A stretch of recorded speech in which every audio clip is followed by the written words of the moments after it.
Greetings, traveler. Greetings, friend. The pleasure is mine.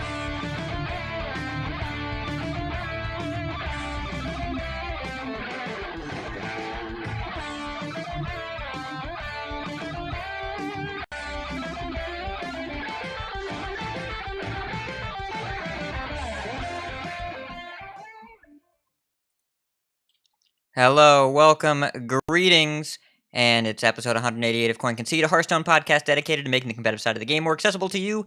Joining you from Gadgetan, New York, it's me, Ridiculous Hat, from Karasan, California. We have Bodikus. It's me. From the Males from Louisiana, it's Appa. Hi. And from other places, it's you, the listener. If you'd like to find out how you can support us and receive rewards in return, head to patreon.com/coinconcede. Big thanks to Mishav, Stevie Bats, and Goldie and Beanie for becoming our newest patrons. Mishav in particular, thank you for your correspondence with the show. Glad to have you all as listeners. And you can support us by leaving an iTunes review as well. Costs nothing, helps other people find the show. We got a couple of those as well. Thank you very much for the information and the praise and the honesty and whatever you want to put in iTunes review. It's up to you. Freedom of speech. Say what you want. Bodikus, how's life and ladder? Things are good. So I think one thing the listeners will likely notice is that all three of us have been playing Hearthstone, but also another card game. And this last weekend I was in Vegas with a laptop. And as everybody knows, what happens in Vegas costs money. And I didn't have any of that, so I mostly stayed in the hotel room and tried playing some Magic Arena. Did a bunch of drafts, and it was cool, but it's really weird. Just looking at the opening hands compared to a Hearthstone opening hand is just a really strange experience going from Hearthstone back to Magic a little bit. Wasn't actually the most pleasant experience for me, so I don't really expect to be playing a ton of Magic going forward. It was just kind of one of those things where I wasn't home at my computer, so I couldn't play WoW, and I had internet and a laptop, so I tried out Magic Arena. So that's kind of where I was. But also played a good been. Let's see, what was I playing? I was playing a little bit more of the Carpet Rogue, medium to not great success with it, and then switched over to the Asmodai / Bunny Hopper / other player, small spell mage is what I'm calling it. Just Shilihung. mage with Shilihung. Yeah. I don't know if that was the name that Xilihung. I don't know if that was Asmo was saying. Might not be, but it is It the was player like- that it was- originally came up with the deck. Okay, cool. Well, shouts out to the guy because a lot of fun. And I climbed up to about rank 2 with it. And quests, which I've been getting a lot of warlock quests lately, and those have not been fun to try to complete on ladder because Zoo is not in a good spot. Zoo does not feel good. I do not enjoy playing Zoo, but it can still win games, I guess, which I did a little bit of. And yeah, and I think I've been seeing so much Hunter lately. I don't know what I'm supposed to play, but I tried playing some traditional Lackey Rogue with the go with facey stuffs, and that kind of worked, I guess. I don't know. Hunter's weird. I got to figure out what does well against Hunter because apparently it's very popular right now. I'll be honest. When you said, as you all know, what happens in Vegas costs money, that was not where I thought you were going there. I thought it was what happens in Vegas stays in Vegas. Well, yeah, that's the switcheroo that you Yeah. do. But what you actually meant is what happens in Vegas stays in the hotel room. So what happened in Vegas for me was mostly in the hotel room. yes, because but it was fun. I still had a good weekend. We also Yeah. I did get to go because it was my grandma's 90th birthday, and so we went to Fogo de Chao for dinner, ooh, which is not cheap, but was very delicious. And considering I'm me, you would probably be surprised to hear me say that it was delicious. But I definitely ate $50 or $60 worth of mignon at I night. mean, so for those unaware, Appa, do you know what fogo de chao is? I've heard of it. I've never eaten there, but I know it's supposed to be really good. It is a Brazilian steakhouse, and the thing about Brazilian steakhouses is that they give you a disc. On one side it is red, and the other side it is green. Red means no meat. Green means yes meat. So, when you're at Fogo de Chao, and you put the green disc up, they walk by with these swords that have skewers of meat on them. And if your disc is green, they put the meat on your plate.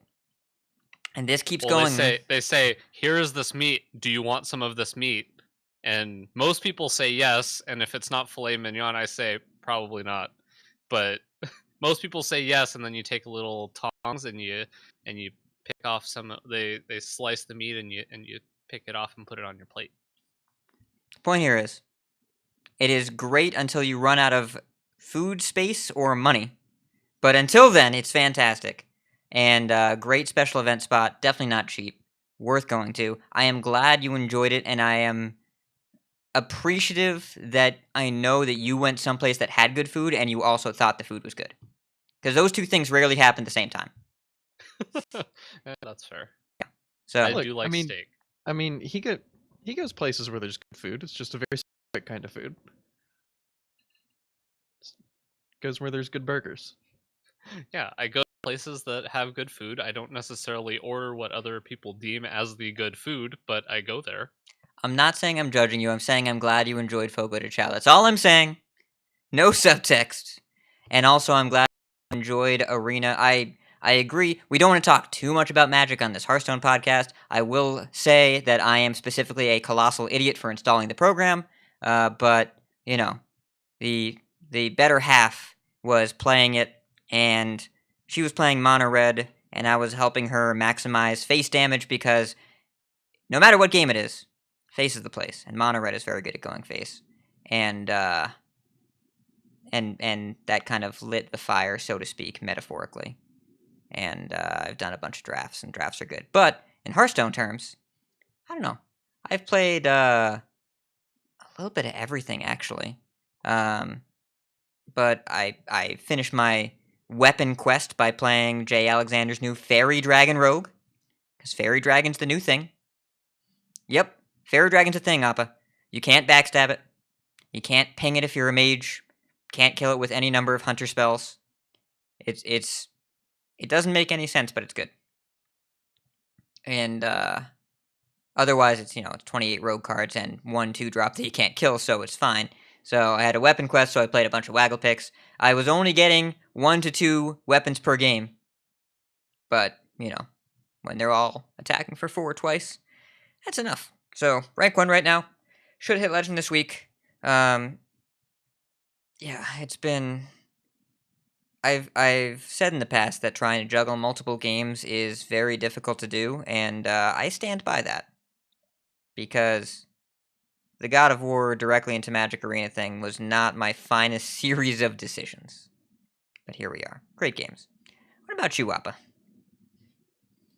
So I've been doing good, and I know we weren't exactly going to talk about this, but I figured I'd bring it up anyways because when did we record the bonus episode? Not the women in gaming one, but the one before that. That where I was real salty. That was the week March. after the expansion came out. So it was what, the second week of April? So like 5 weeks ago, 4 weeks ago. 4 or 5. Something like Yeah. that. Oh yeah, it was March's bonus episode, but we recorded it in April because of scheduling stuffs. Okay.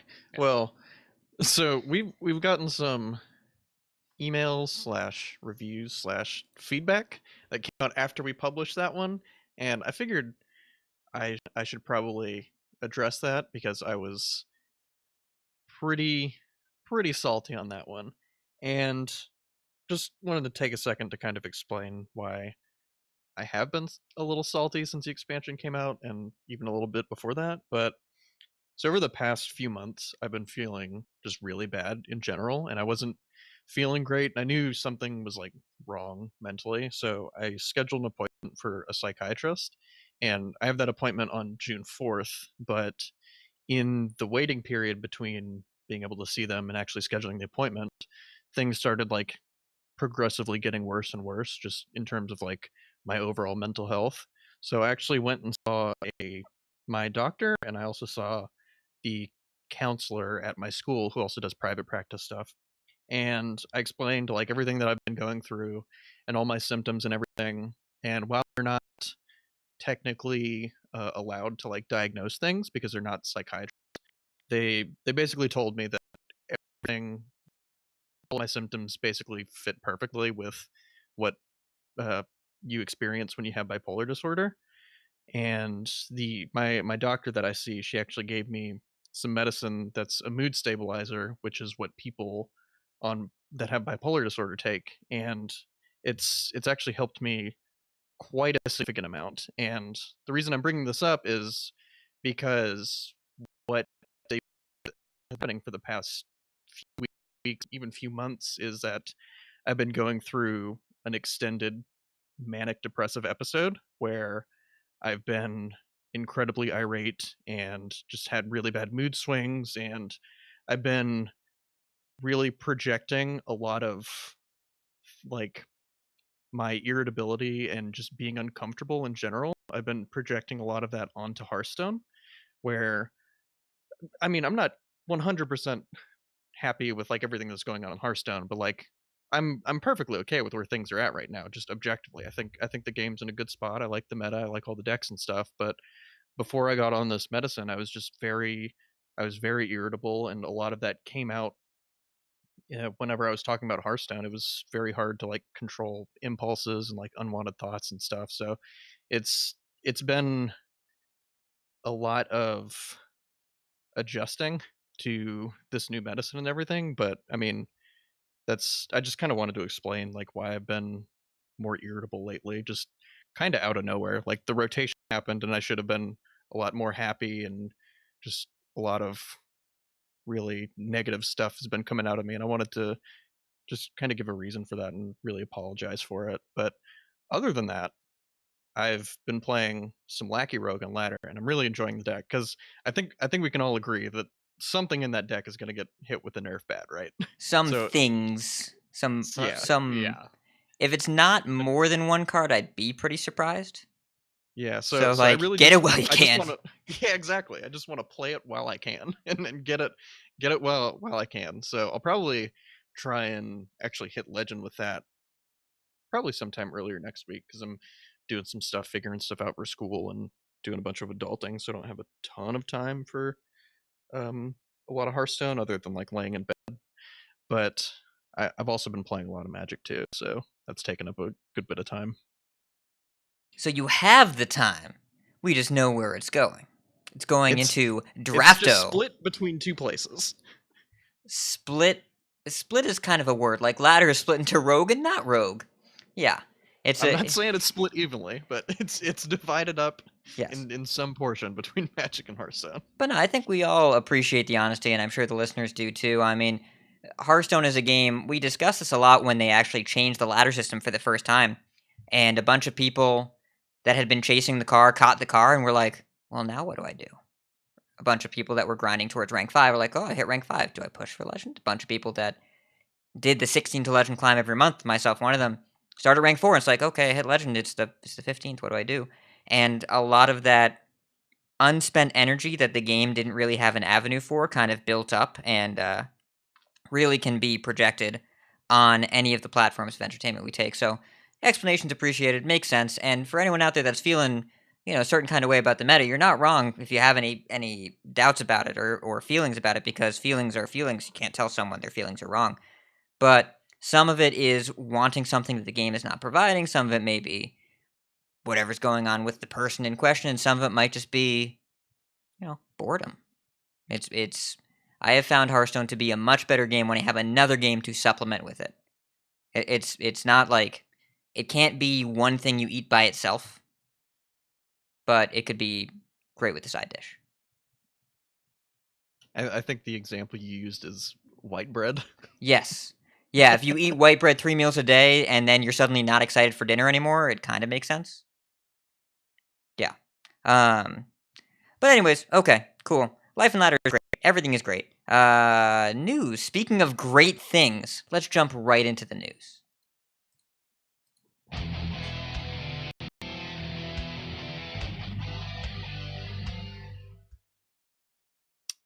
So we got some news about Masters qualifiers, something that I think we've all been somewhat critical of recently has been the Masters qualifier system. There's been a lot of suggestions people have had on ways to improve it, and we just got an announcement today, just a couple hours ago, actually, about some changes that they're going to be making, and these all sound actually pretty awesome, if I'm being honest. So, kind of a quick summary of what they're going to be doing is they're going to actually reduce the amount of qualifiers that will be happening, but to compensate for the reduction of players qualifying, instead of just the winner qualifying, the top two players are actually going to end up qualifying, which is cool.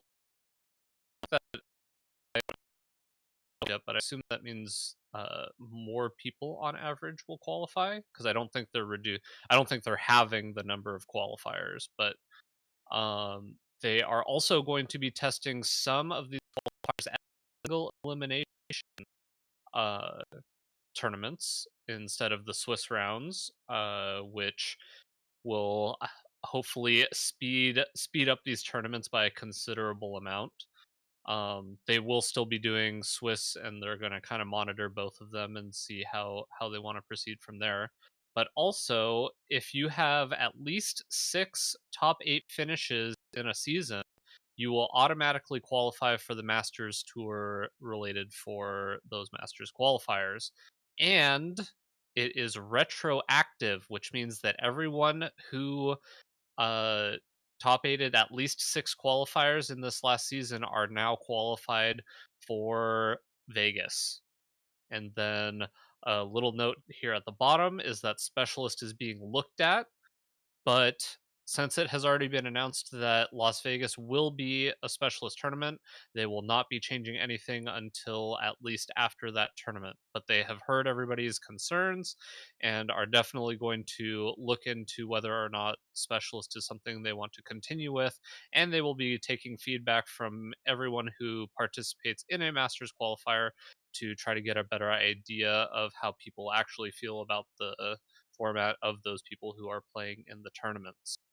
So, who wants to start here? Lots of great information here. Really feels like they're listening, and also it feels like they're not going back on things too quickly, because as much as we kind of have not been necessarily the highest praising of Specialist, we haven't been praising Specialist very much.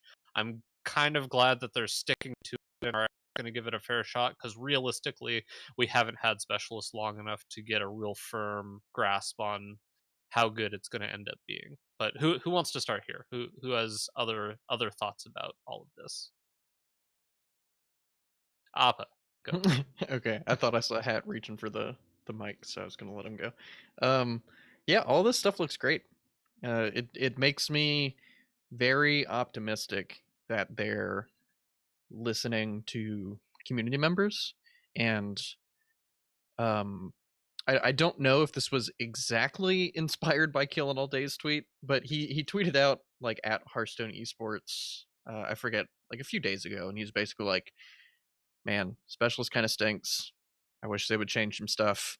And then like 2 hours after that, Milk Fat, who's the I forget what his title is, but he like runs Hearthstone Esports, right? I believe he's the Hearthstone Esports Global Team Lead, I think is the title. Sam Braithwaite is his name. But yeah, he goes by Okay, yeah. Milkfat. Yeah, but he posted like 2 hours after that. He's like, we'll have an announcement kind of soon. And then there was a lot of engagement with that post, which I think was important to see a really well respected, like high level player who's pretty well known in the community, like give their like fair criticism of the system. But seeing all these Albeit changes, a little harsh. yeah, His it was criticism aggressive. did seem quite aggressive, and I believe that was kind of brought up by Milkfat, that we appreciate you voicing your concerns, but maybe you could not do it so harshly. Yeah, I Something think along those lines. Yeah, there's a lot to unpack just in that tweet. It was fairly aggressive, but either way, like regardless of how we got to this point, I think the fact that we got to this point is really good because the top two qualifying helps a lot of the feels bad because like if you make it to the finals, you've obviously performed very well in the tournament, brought a good deck, know how to play it, and then losing in the finals and not qualifying just has to feel awful. I only made it to the top four and lost in the top four, and that felt bad. I can't imagine like winning that, going to the finals and then losing, just being like, oh my god.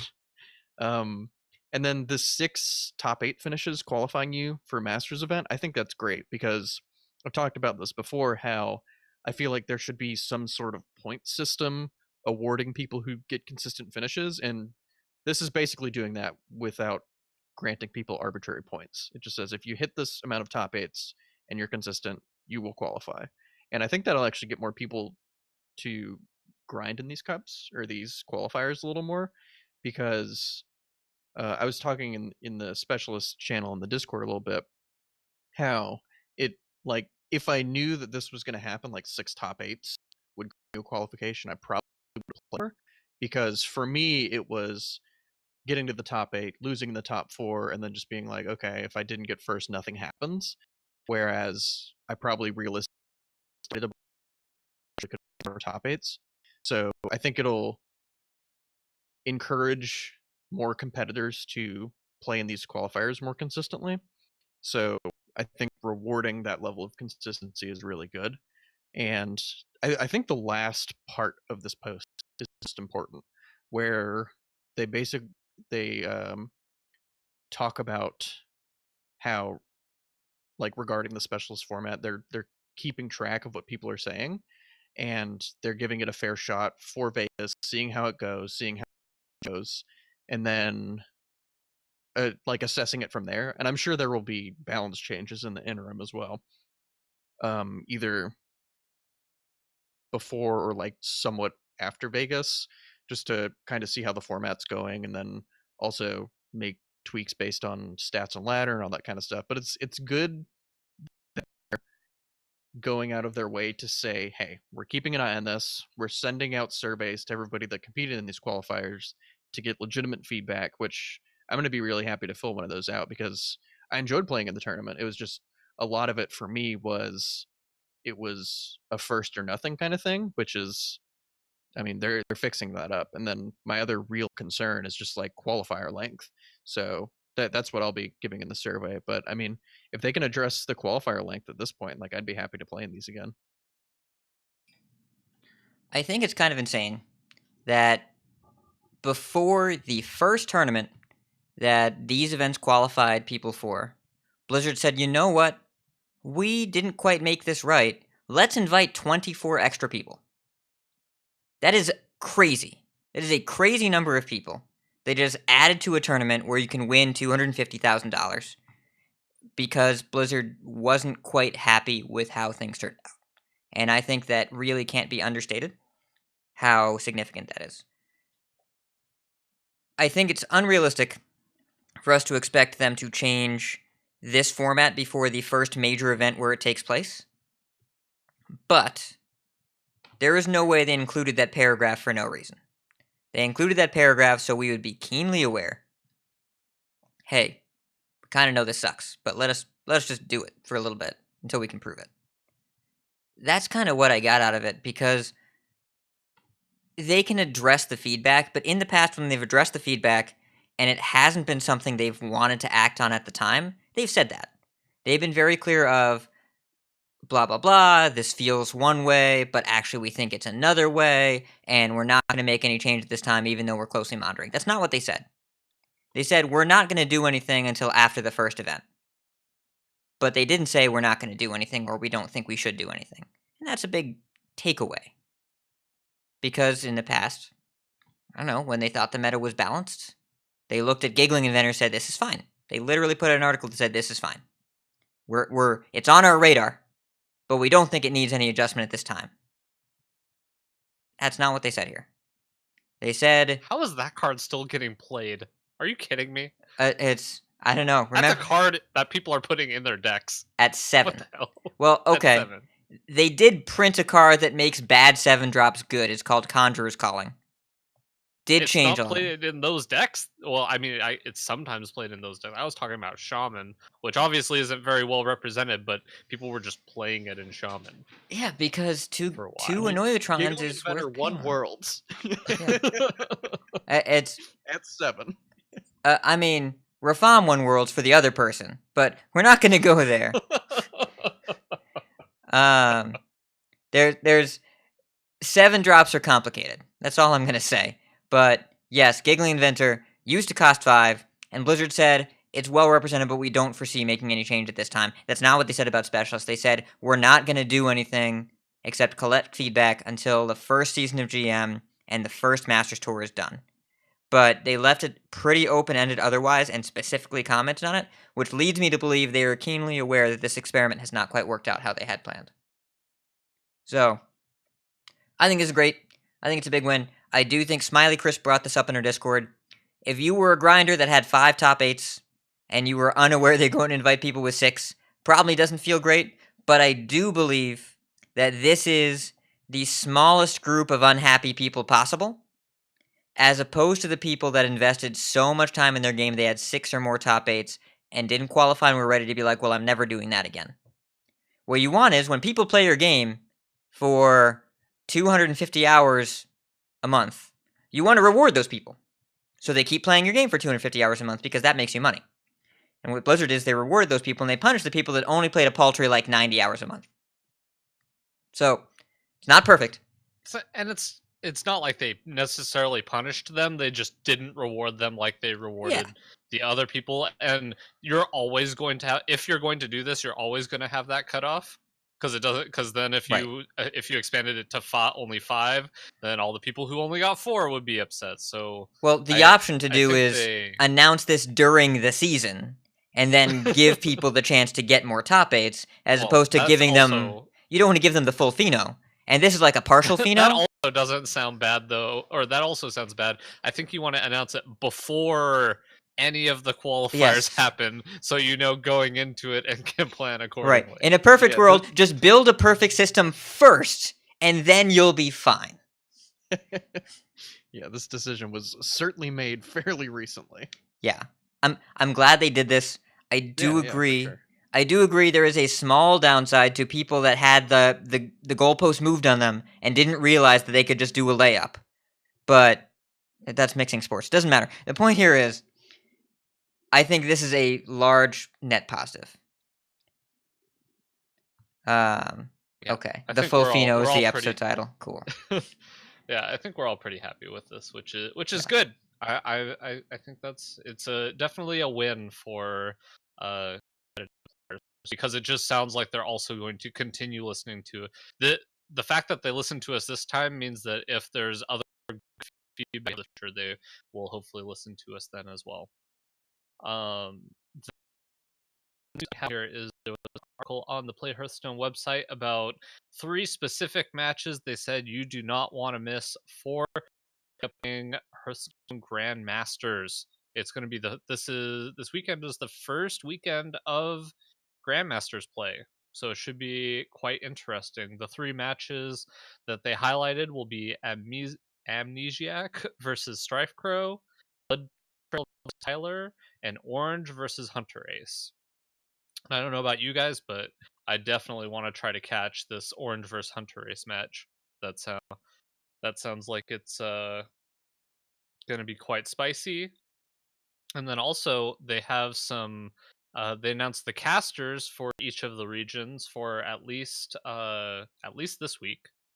I don't know if it's going to be changing in the future. I thought I saw a tweet from Sottle that he might be casting some of these later, and there was a lot of people that were upset that their favorite caster wasn't in this list. So it'll be interesting to see if and how the casters change. But for the Americas region, TJ and Frodan are going to be casting. For Europe, Darach and Admirable will be casting.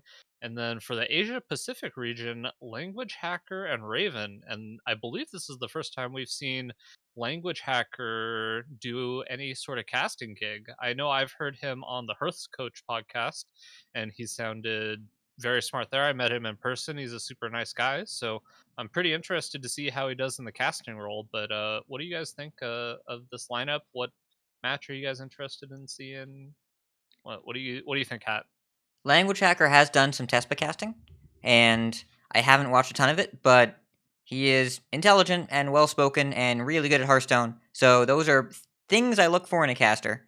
I do, like, the list of casters, I'm not saying it's a bad thing to change things, but I look at this list and I see no Korra, no Kibler, no Sottle, and that's kind of weird.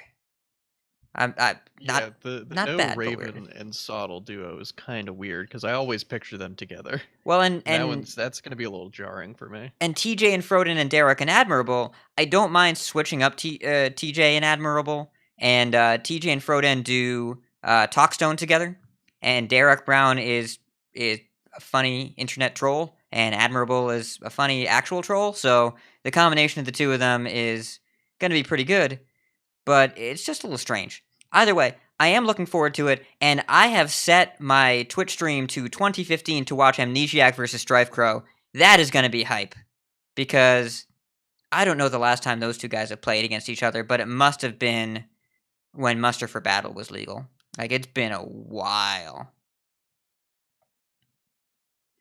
Yeah, all these matches look good, though, but I mean, an Orange versus And Huntress, obviously. and there's gonna be other matches too to watch. It should be pretty exciting, and it looks like there's a bunch of time zones. So just if you're not necessarily in the United States like we are, and or don't yeah, or just like in a different time zone and it doesn't line up for you, it looks like they have it spaced out pretty evenly so that you can kind of catch some matches at least that's more in your time zone or more convenient for you to be watching. Uh, so the next news item we have on here was a Reddit post from Iksar. I believe I read this briefly, but we have a few highlighted parts we wanted to bring up here. Iksar writes, "We look at the meta every day. In day one, it was Bomb Warrior. We evaluated the population, win rate, looked at the matchups, got anecdotal data on how it feels to play or play against, and then played a bunch at high levels on ladder ourselves. Then it became Rogue, then Druid, back to Rogue, finally onto a combination of those three classes and Hunter stabilizing at the top in terms of win rate." Let's see, he also goes on to write, "What I can say and have said in various publications over the last week or two is that Rogue is the class we're looking the closest at. The reason for that is that even though the best Rogue deck tends to cycle between the best and fourth best archetype, it's the class with the least amount of poor matchups. Polarized matchups get a lot of flack for various reasons, but a great deck having good and bad matchups is a big reason why the meta is able to shift on its own rather than stabilize in one spot." Yeah, there's a bunch more information on here. I believe you added this on here. Is there any other thing that you really wanted to target specifically in this post of his that you Yeah, wanted to talk about? I think it's important to note in the middle of this long post, which you should all go read. We highlighted a few paragraphs, but not all of it. After the extensive discussion on data, the next paragraph is, of course, it's not all about data. The reason we actually change things because of how they feel, and one of the factors that contributes to how something feels to play against is how long it's been around. And we've been watching gameplay trends and data for 15 sets now and have a pretty good idea of what a meta looks like when it's about to see a shift, and what it looks like when it's completely stabilized. The part where data doesn't help is when we have decks that cast Shutterwalk 15 times or have an indestructible life-stealing weapon. These changes are based around feel, and are what we generally come to places like Reddit looking for. And I found that fascinating, because I really wasn't sure how the nerf process was followed. Based on what we've seen, it seems like it's been different factors each time. I mean, I was pretty sure of how it was followed when Jade Druid happened. That Spreading Plague shouldn't have cost 5 mana, and maybe Innervate is not the best card for the class to have access to right now. Those nerfs made sense. Hex next to it? Didn't really understand that one. but you take the good with the bad. And Ultimate Infestation not getting changed, didn't understand that one either. It is what it is. It's been a few years, but it's interesting to see that feel does matter, and this is where the first Crystal Caverns nerf happened. And this is, I'm surprised that some other classes that haven't gotten nerfed in the past based on this, but it's clear that this is a philosophy that they're aligning into now and haven't always been a part of. I bet if Zarek's Cloning Priest was around for like half another set, then we would have seen it nerfed, just because of the gameplay patterns. If Vargoth was around for more than a week, something would have happened. And I don't know. I'm curious, Appa. What do you think? Did this take you by surprise? Yeah, it took me a little bit by surprise. I guess I was the one on the giving end of the 15 Shutterwalks and not the receiving end a lot of the time, so I'm not like entirely sure how that felt, but I know I've talked to a bunch of people. Granted, they're like high legend players who I respect a lot, and we've all pretty much talked about Shutterwalk. Like, it didn't feel too bad to lose against because like you knew that once they started going with the Shutterwalk, the game was over, and you didn't really have to sit through that. It's like once they get the 15 Shutterwalks, hit the concede button. You don't have to look at them. But I can see how that's not the most enjoyable experience, especially if you're either new to the game or you're coming back and you're like, okay, what's going on? I'm taking a bunch of damage and I'm dead. That took 30 minutes. Cool. Or if they play 15 Shutterwalks, you go make a sandwich and come Yes, back, and the animations will still be going off. that too.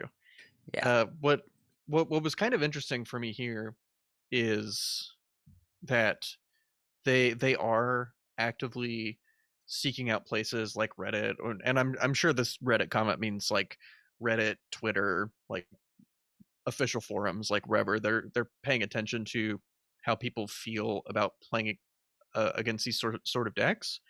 What was kind of surprising for me is that a lot of what Iksar said here with like how it feels to play against is how I feel people talking about Big Priest a lot of the time in Wild, and I'm not sure if this applies to Wild also, or if this is just kind of how they approach Standard, because their approach to Wild has been weird in the past. It's not always been like very cut and dry. It's been very like a little bit of this, a little bit here, a little bit there, and they've kind of changed like kind of how they wanted to. And so I'm not sure if their approach to Wild is like just kind of leave stuff how it is, or if they're also going to take this approach to decks like Big Priest. Like, even I know there's a lot of people who like playing the deck, and I mean I enjoy playing the deck from time to time. Like, free wins are sweet. The deck's really good at that. But the play pattern against that sort of stuff doesn't feel good, and it feels like it fits really in line with what Iksar says about stuff not being fun to play against.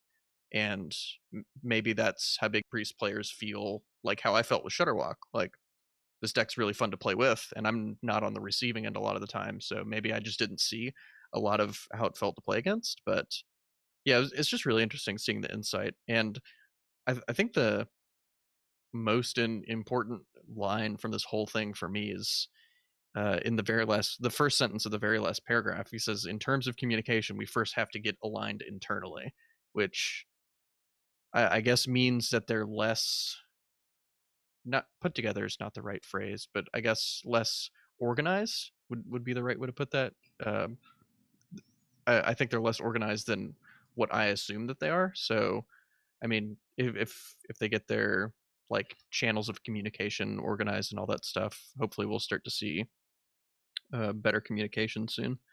I mean, we've already seen it with this post on Reddit and the uh, milk fat post about um, the specialist changes. So I mean, it looks like communication's already ramping up. So hopefully that they get stuff aligned internally, and then hopefully this keeps continuing, because it's uh it's really in like restoring faith to a lot of players, and it's really nice to see this stuff.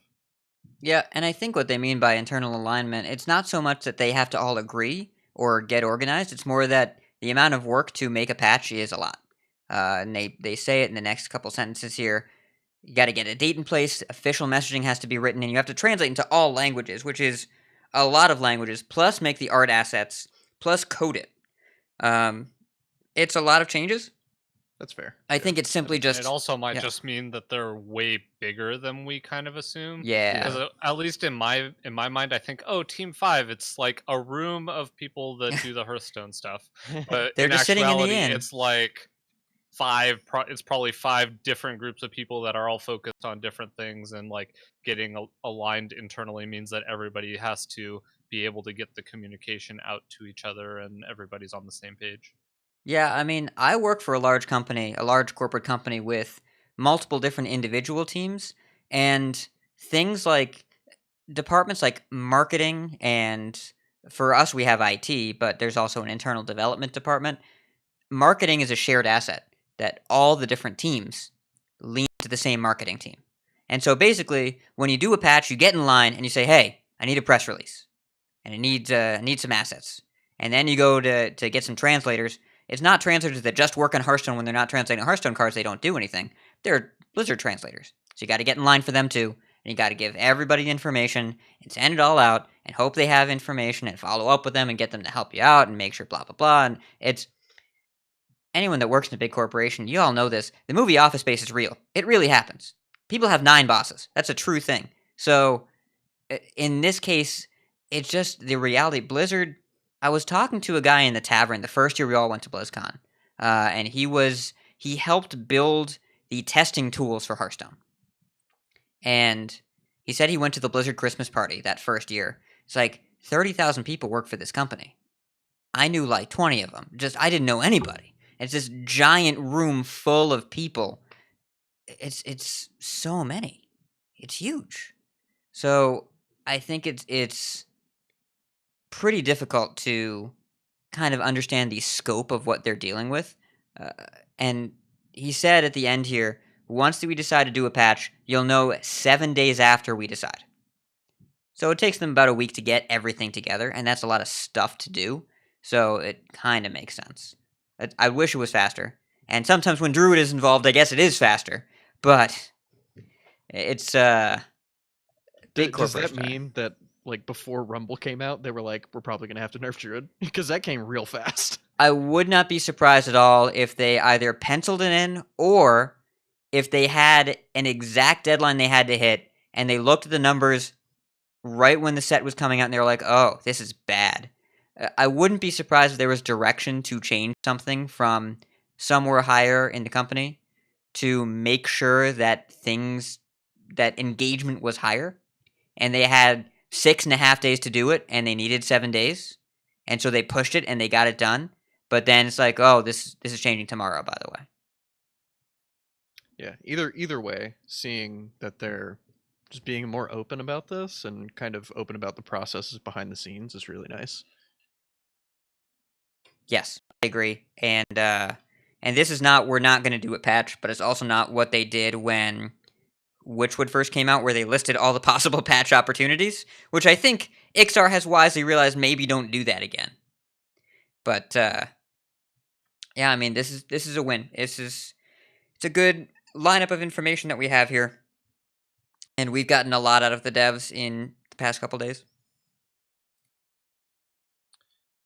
All right, last couple news items, little small things here. There was a interesting article published on VentureBeat about a new piece of legislation that has been introduced called the Protecting Children from Abusive Games Act.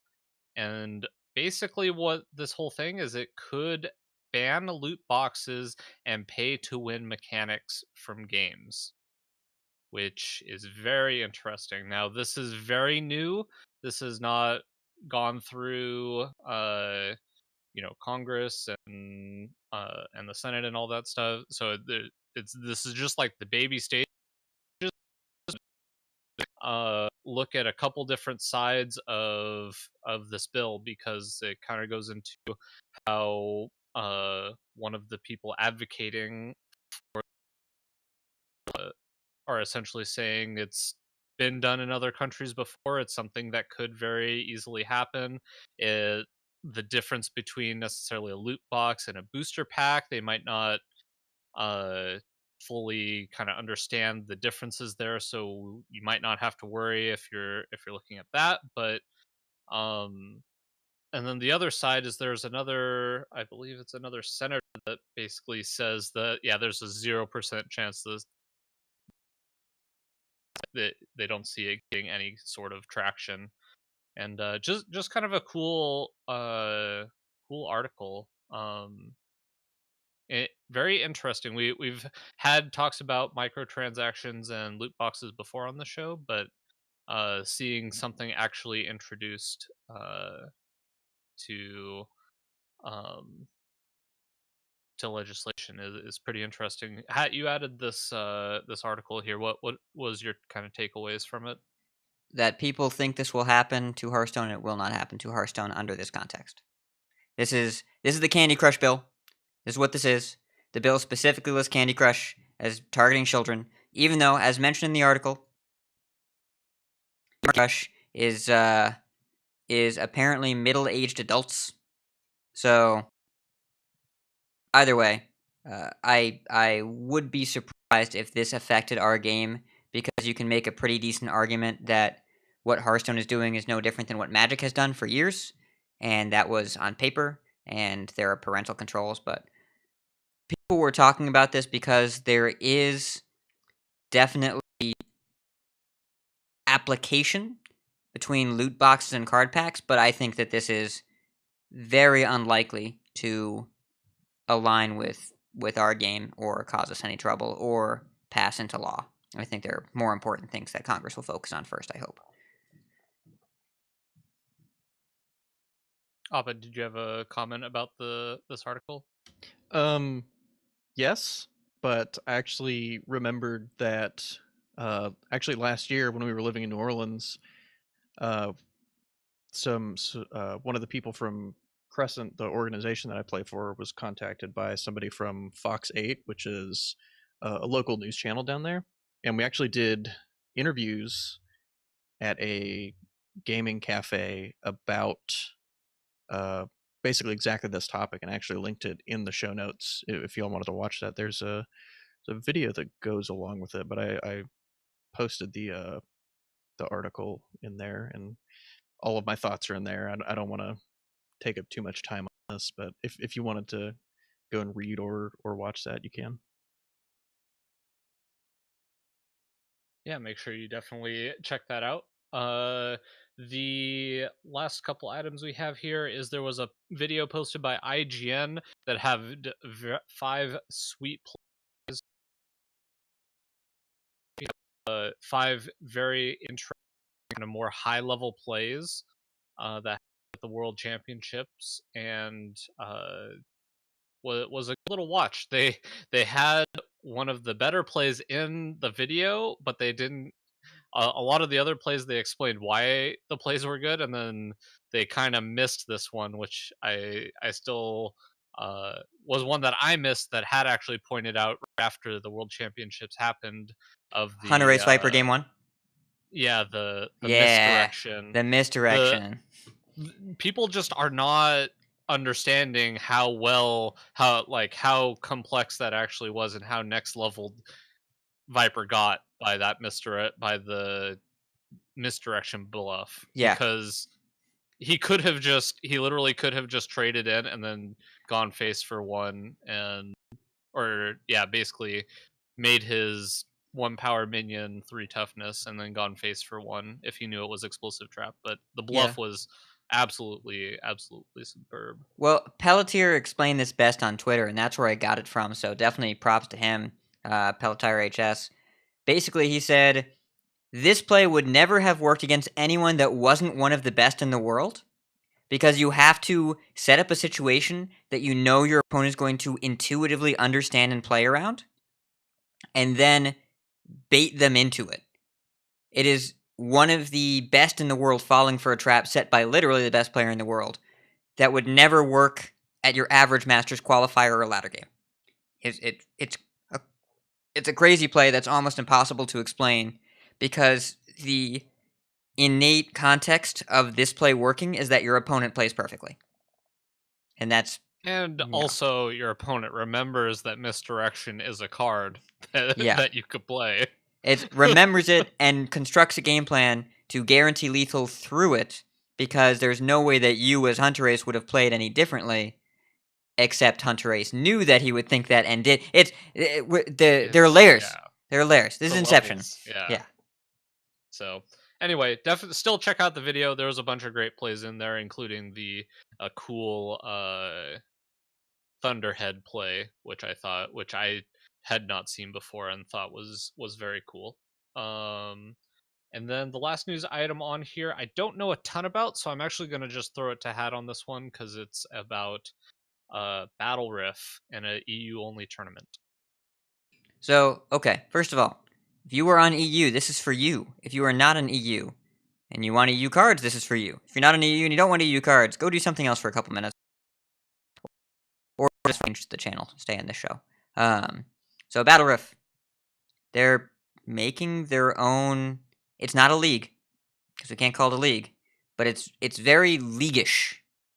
It's quite legal, shall we say. So, it's a summer series. There are 3 seasons to this series. Specialists, best of 3. Battleriff as a platform has their own ladder with points. And the top 5 qualify to the Battleriff Finals. In June, the top 6 to the Battleriff Finals. In July through August, the top 5. So that ends up being 16 players. And the 16 players play for 20 grand. And the top 4 qualify for the Masters Tour in Europe. So it's clear that Blizzard gave them some invites.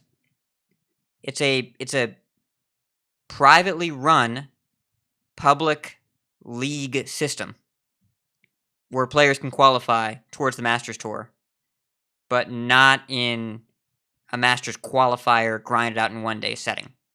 Super cool. Really interesting. Not at all what I expected to see. And there's money involved. Each of the individual monthly seasons have a $5,000 prize pool. The summer finals have a $20,000 prize pool. And again, qualify towards Masters Europe. Really interesting. Hope it works out. I hope it goes global.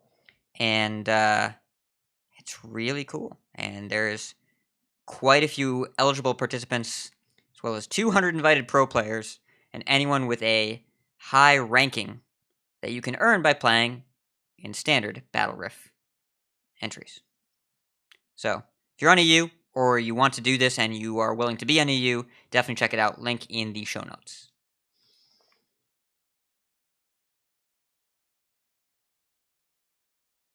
That's going to do it for the news. Let's move into some tournaments. It's the Grand Tournament!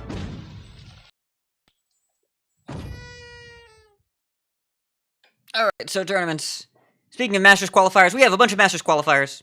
And thanks to the up-to-the-minute information that we have from our friend Wicked Good over at Off Curve, we've got data from the first 27 Seoul qualifiers. More information is flowing in, but the meta is starting to stabilize.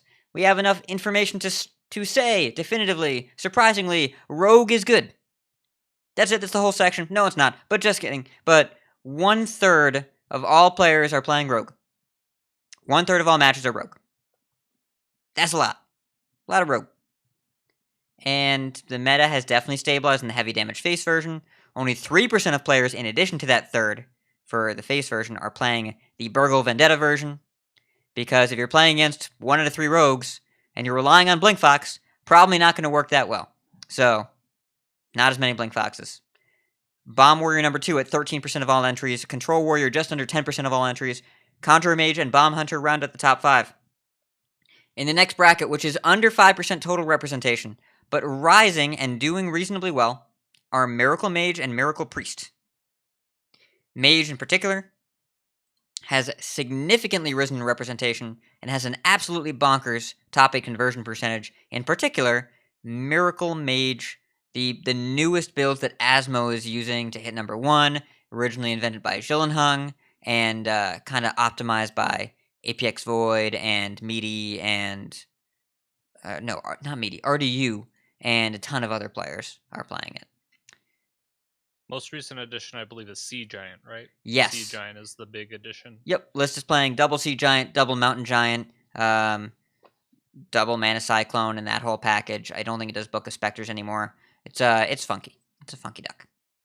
Well, But no, it never did. But it never did Book of Specters. That it There plays was- way too many spells. there to was Book a of moment where Specters. you played Book of Specters with 14 spells in the deck. I had that list built. I forget who had it, but I definitely had it. Really? I think it was That's Garchomp. I think Garchomp on Asia was trying it out. I do recommend not playing Book of Specters. I think that Yeah, I definitely played against somebody who got a random Book of Specters earlier, and they drew 3 minions in their 14 spell deck. See, 14 plus it's spells. clearly a good card, Boticus. That's how math works. So, Yeah. best performers in the top 8. And keep in mind, sample sizes are going to be limited in some of these. Miracle Mage, Miracle Priest, Bomb Hunter, Mech Paladin, Control Warrior, and Bomb Warrior all have above a 50% win rate in top 8s. There was also one person who made it to the finals one time with Mechathune Warrior. But it was one person. So that is the smallest sample size possible. It is one. Best performance overall with qualifier wins are Bomb Warrior, Miracle Mage, and Temper Rogue. This is including Swiss matches, top 8 matches, and the qualifier if they must have won at least once. Though I'm being told in the chat, this is brand new information, Holy Wrath Paladin just won a qualifier today. Holy Wrath Paladin has an extremely high win rate when played by one of 2 people. Because Kevin and Definition have both been playing Holy Wrath Paladin for about a solid month. And they both have a bunch of top 8s. And basically nobody else is performing with it. But won a qualifier today, and there was a Leper Gnome in one of the decks. Because if you have a True Silver charge up, and then the turn you kill, you go Shirvala for 0, play my Leper Gnome, play a Wild Pyromancer, Holy Wrath you, and swing with my True Silver, that's 31. Well, you have to banker. Yeah, The oh, it's, yeah. Shirvala. So Shirvala, Pyro, Leper Gnome, that's 3 mana. Banker, that's 5 mana. Holy Wrath, that's 10. And you have the True Silver charge. It is a very convoluted way to deal over 30 in one turn. But it's if you're drawing your whole deck anyways. It won a qualifier. So all I'm saying is that every deck I've seen Leper Gnome in has won a qualifier so far. Every single one. It's just that one, but it has won. So 100% win rate for Leper Gnome. It's just math. That's just how that works. I'm sorry, Steve. I'm sorry. Now, in terms of best performers without wins, Mech Paladin has a small sample size but a very high win rate. Freeze Mage even higher, but was played by 4 people, 10 and 6 overall, no top 8s. So, very interesting meta. As of right now, our recommendation, if you are good at Miracle Mage, feel free to learn that deck backwards and forwards. It's doing very well. People aren't really sure what counters it yet. Otherwise, either play Rogue or learn for sure how to beat Rogue. And Bomb Warrior might be the safest pick. It's probably the safest overall.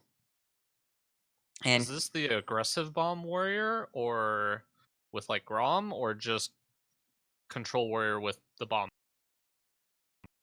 Bomb Warrior, I do not believe that Grom Bomb is the way to go. I think that most players are winning with standard Bomb Warrior. Yeah, it does look like the version that tops at Elysiana is the way that people are going. Grom Bomb. I like it.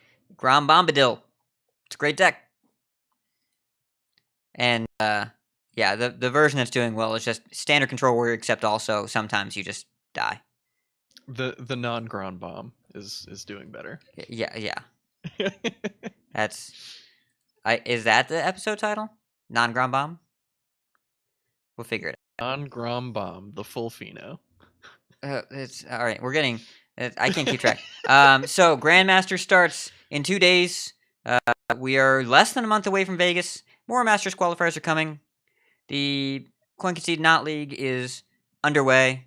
And Specialist has its ups and downs, but playing with friends is always fun.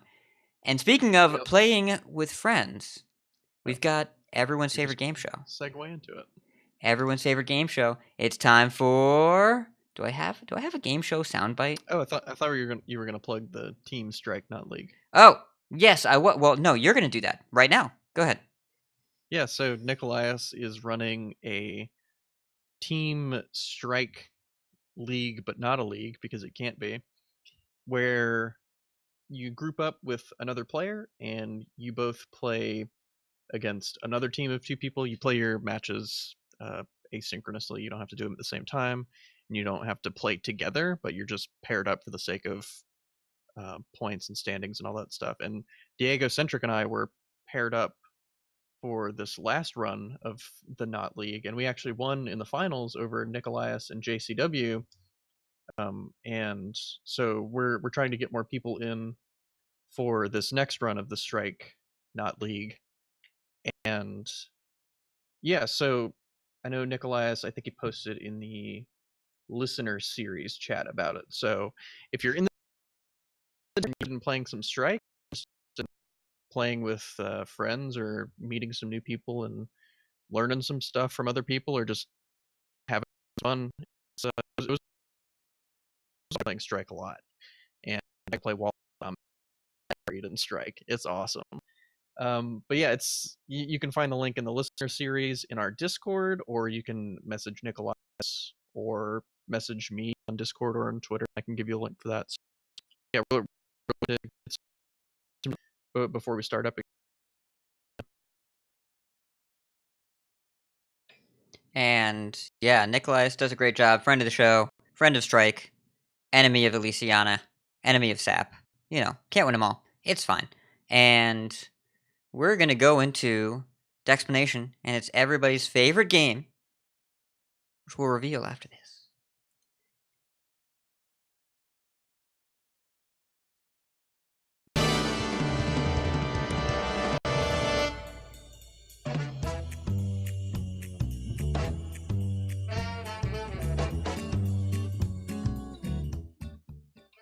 All right, I'm going to hope this isn't too loud.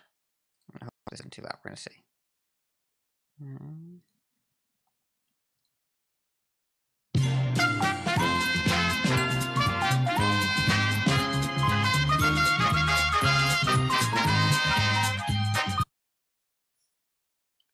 It's time for Got It or Goofed It. And with our host, Appa, come on down. Was something supposed to be playing there? It played to the stream, but not to you because I had to rush it. Oh, okay. It was the Price is Right I theme. saw you bobbing your head, Wait. and I was just like, wait, what? Why is Appa coming on down? If he's the host, he's already down there, right? I'm doing a With the bit, microphone. Bodicus.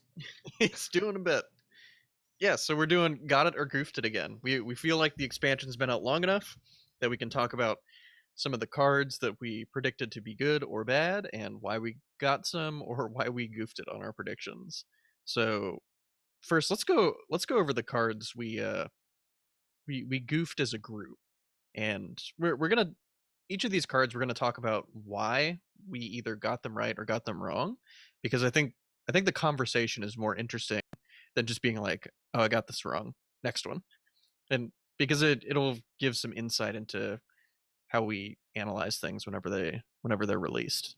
I'm certain Bodicus will disagree with you about how entertaining the conversation is going to be when he gets a card right, but that's neither here nor there. Yeah, so Evil Miscreant.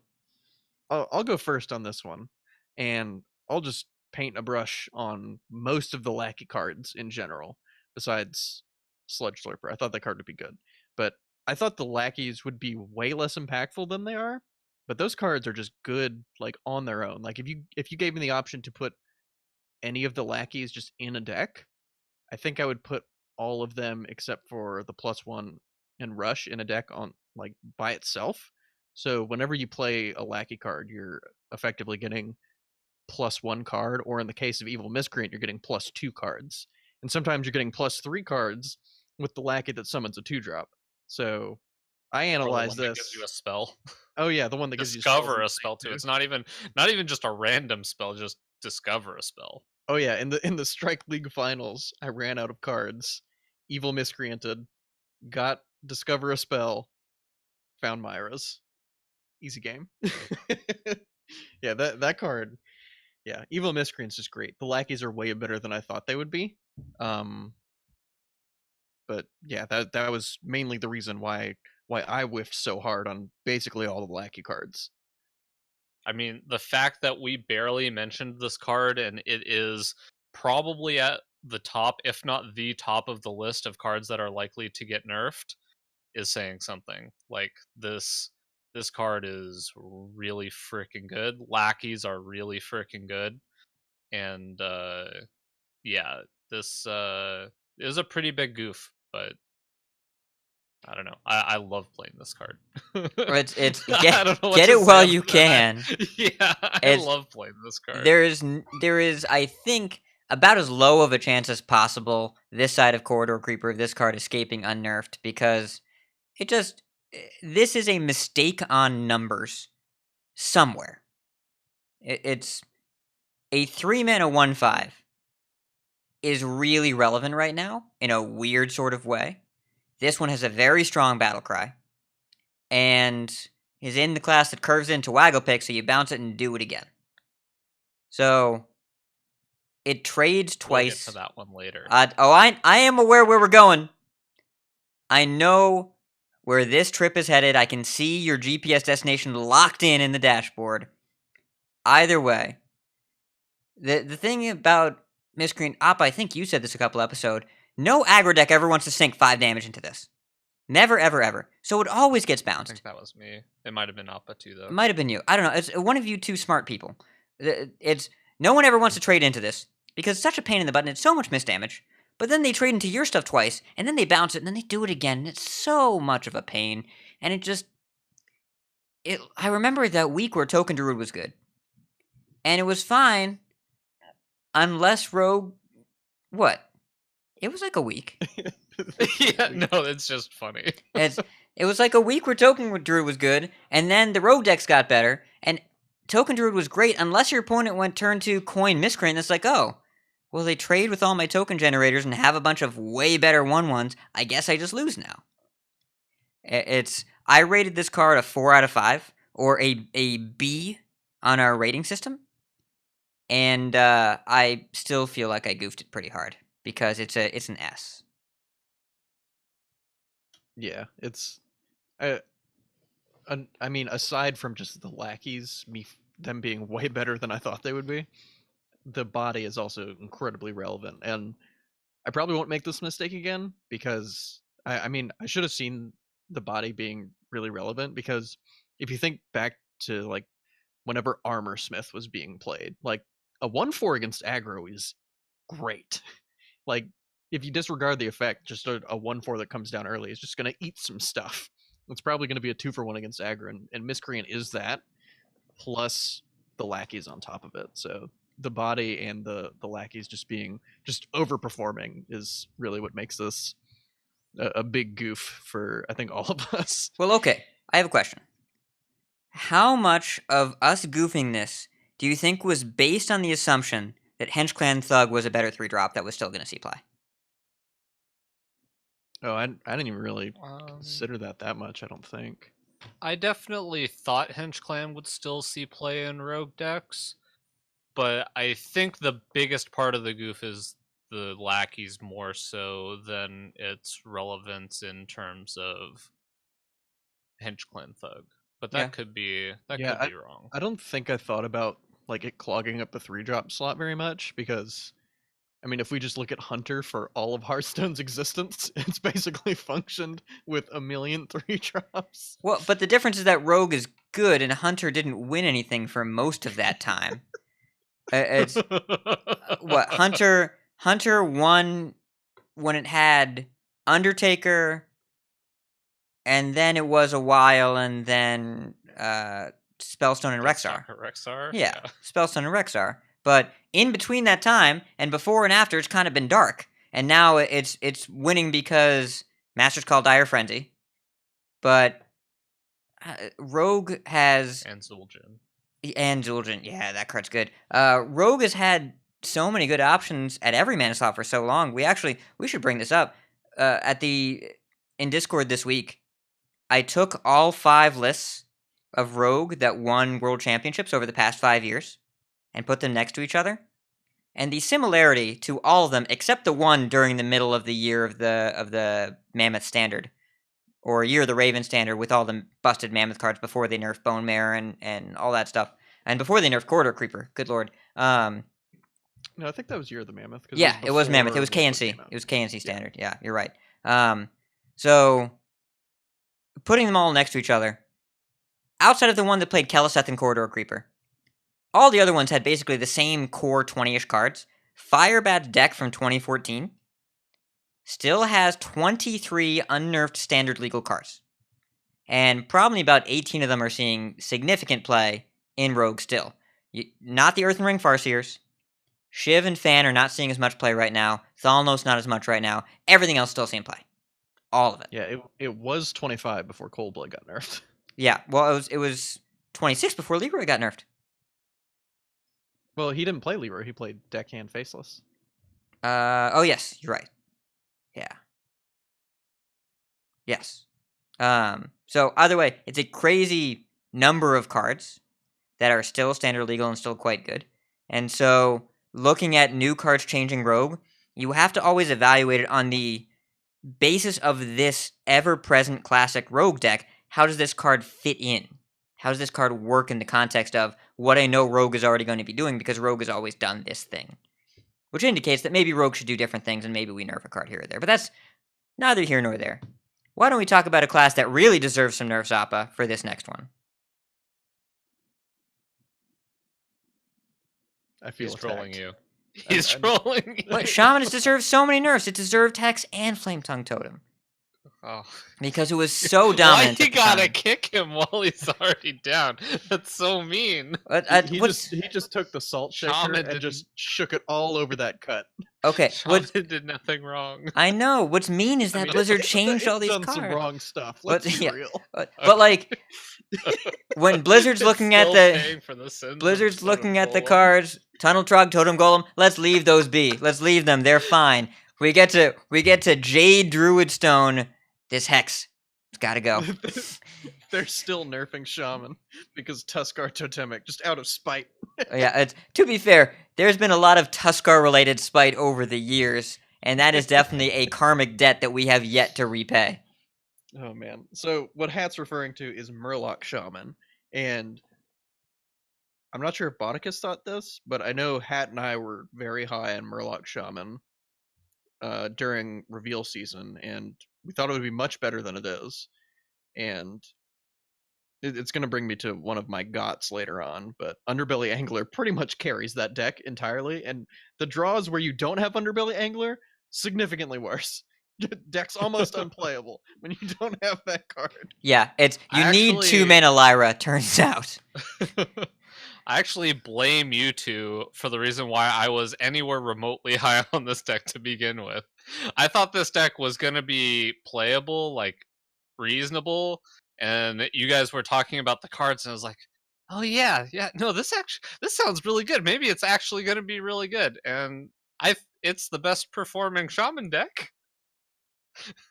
According to stats, but unfortunately that's not saying a whole lot. Yeah, I mean, Angler, I think we all agreed was busted, and you and Appa both rated it very highly, and I think it is by far the best Murloc card they printed. Toxfin was good, but that's definitely a contextual card. Underbelly Angler defines the context. I picked Soul of the Murloc, which is easily the worst of all of the Murloc cards in the set, because I forgot about the other card they printed in this set called Warpath. That it was a year old, but we all forgot about it because it came at the same time as Baku the Moon Eater. So, Warpath saw play for like a minute until people realized they could just gain 4 armor a turn. And Warpath, again, during that week when Token Druid was good, Murloc Shaman got way worse. Because Soul the Murloc just meant your opponent spends 2 more mana. That's what that card means. Yeah, I'm kind of like Bauticus is with the whole Murloc Shaman thing, but for just Soul of the Murloc, I wasn't very high on this card. The more you started talking about it, I was like, yeah, this seems good. Yeah, you get a sticky board. JK, doesn't matter. Hardly ever. In the Warpath Dinomatic meta, it is not a sticky board. It is an illusion. Also, there's something that, since we all kind of missed on Evil Miscreant, had we thought about that card being 3 1-power minions that get to kill all of your Murlocs that are left over, that might have also changed our opinion on the whole thing. Because a 1/5 is pretty good against Murlocs that don't have poisonous. It turns out 1/5 is good against literally everything. And if the 1/5 part isn't good, the return it to your hand and play it for 1 mana and draw 2 more busted cards is very good.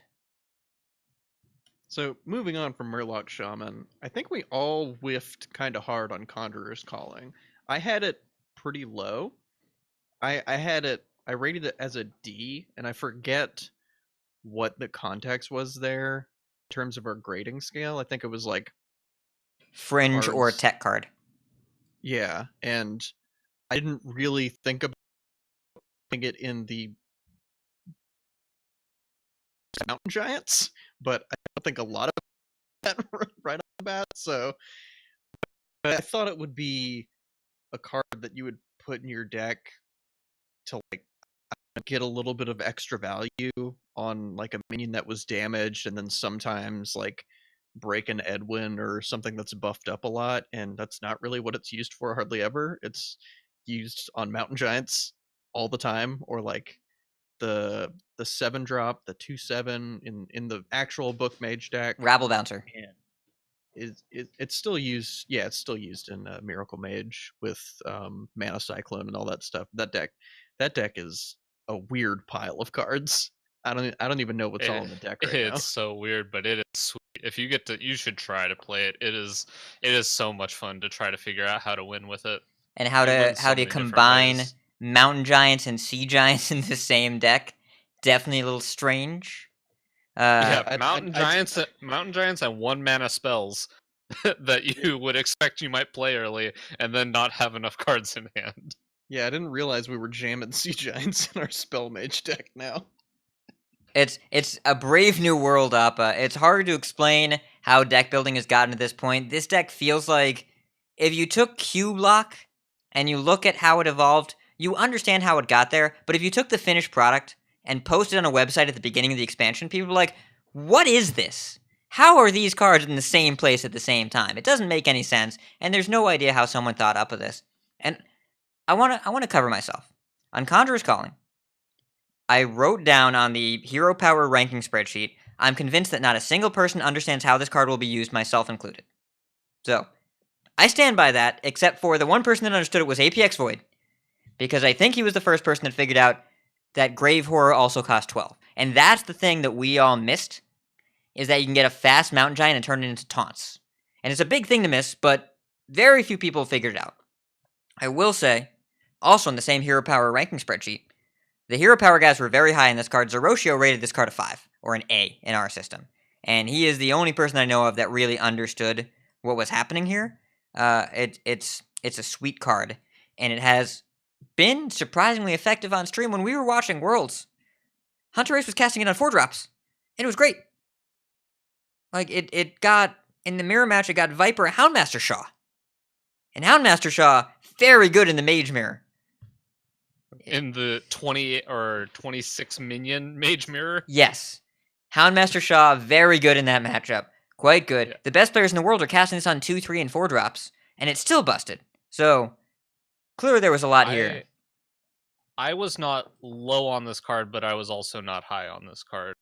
I saw this card and did not see the twin spell, and I was like, okay, it's probably not good enough, but it's definitely it felt like an evolve to me, where if you could put together the right set of cards, it would do something.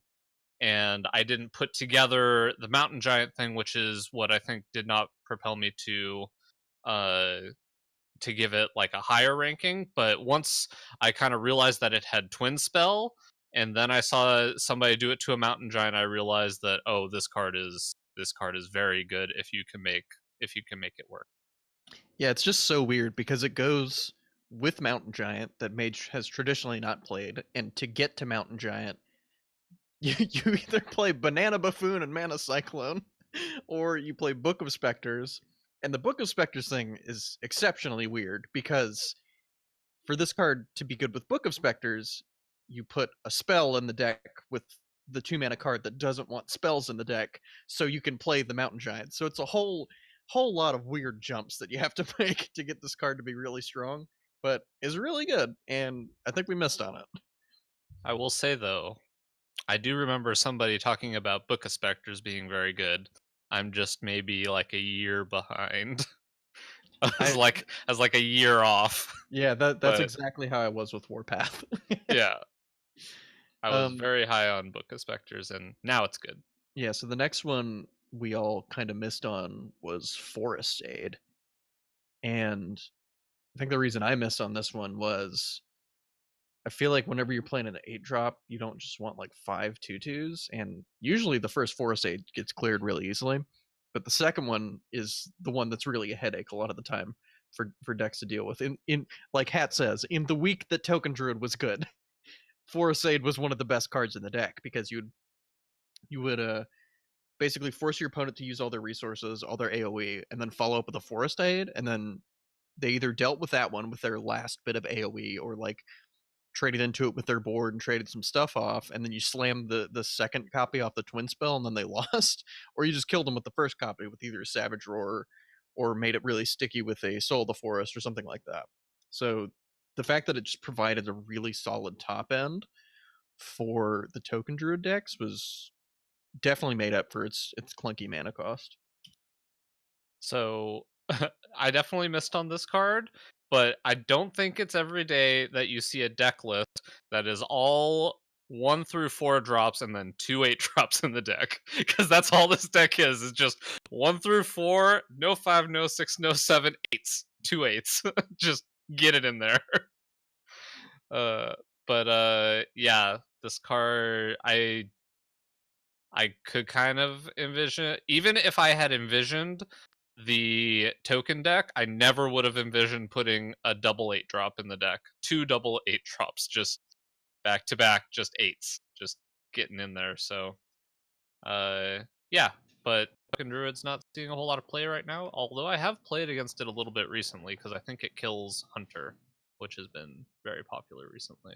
It's not a terrible deck. It's just the list that is best now and the list that was best the first week of the season are the same, and every other deck is getting more refined. So people are figuring out how to beat it, and it's not really capable of shifting its core strategy. Forest Aid, I think, It did add Microtech Controller, though. That's For a new addition second. to it. well, that was around the second week of the expansion, and then some people are not even playing it. There's a little bit of variance to how you can build the deck, but we'll talk about that later with one of my gots, is that you actually kind of have to build a deck around Keeper Staladris, and that means you usually don't have room for Microtech Controller. But neither here nor there. Forest Aid, following Conjurer's Calling, is a study in how much we underestimated Twin Spell. That's what this really is. Twin Spell's great. Twin Spell's really, Ray of really Frost.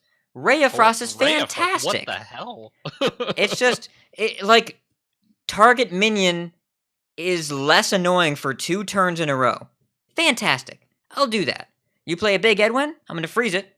I'll freeze it again. And then I'll generate a bunch of random Also- spells and probably also- freeze it a third yeah. time. Get 2 more mage spells. Yeah. Or It's- use the random mage spells that you would never expect, like Snap Freeze, and all of a sudden that 10/10 Edwin is now just dead in combination with half of your Ray of Frost.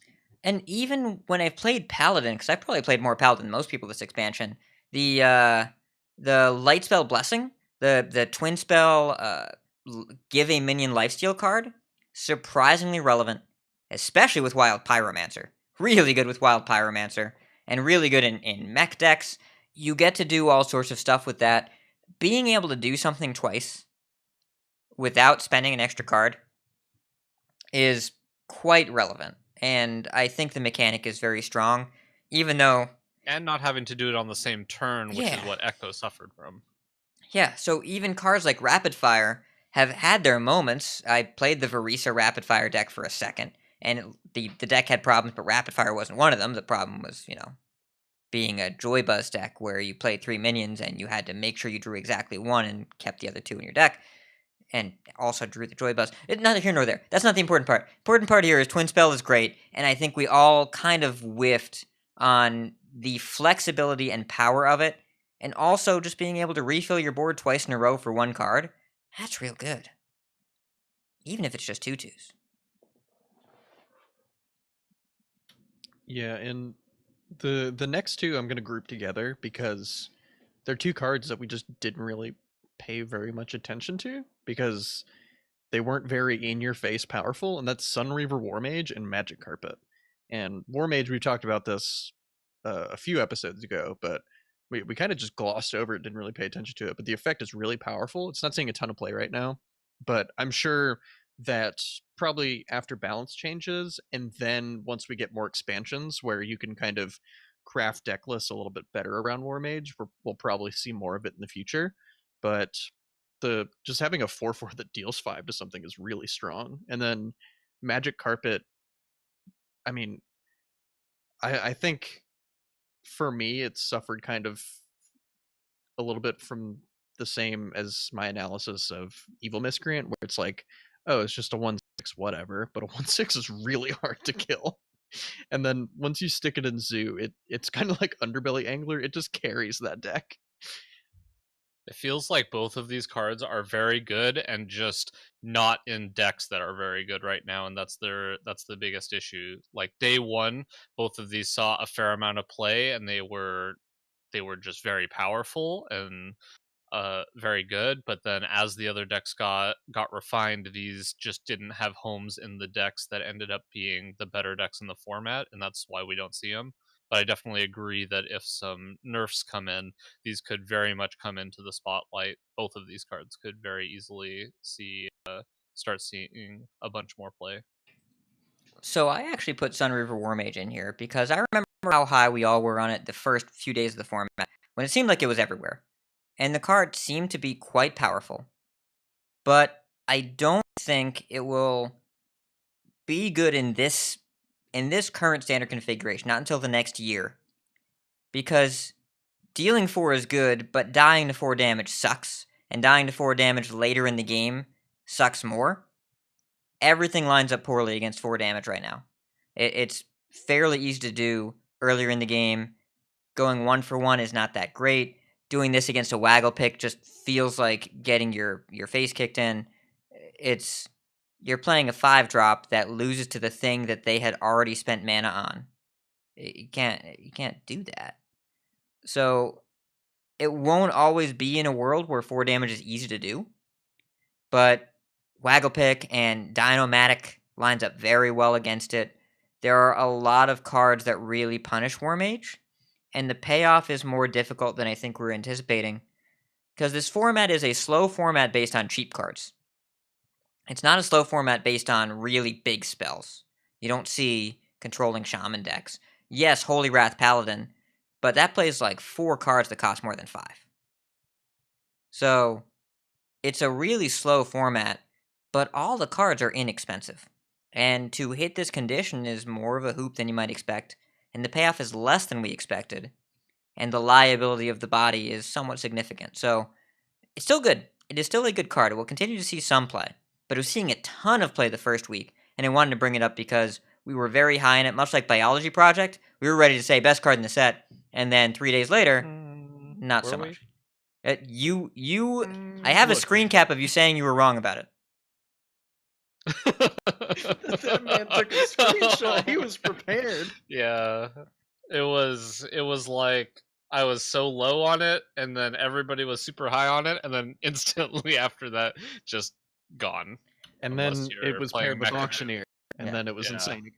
Yeah. It's there were highs and lows. There were ups and downs. I think Warmage is a card that is great in unrefined metas because it is a blunt force instrument that is a neutral card. Saw a ton of play when people were figuring out what to do, but in figured out metas, I'd be surprised if people land on this, at least for this year's standard. Do you think it's similar with Magic Carpet 2, or is Magic No. Carpet a different I thing? think Magic Carpet is No, a totally Magic different thing. Carpet's just insane. Magic Carpet, it's That card's so good. yeah. The card basically means you win combat now.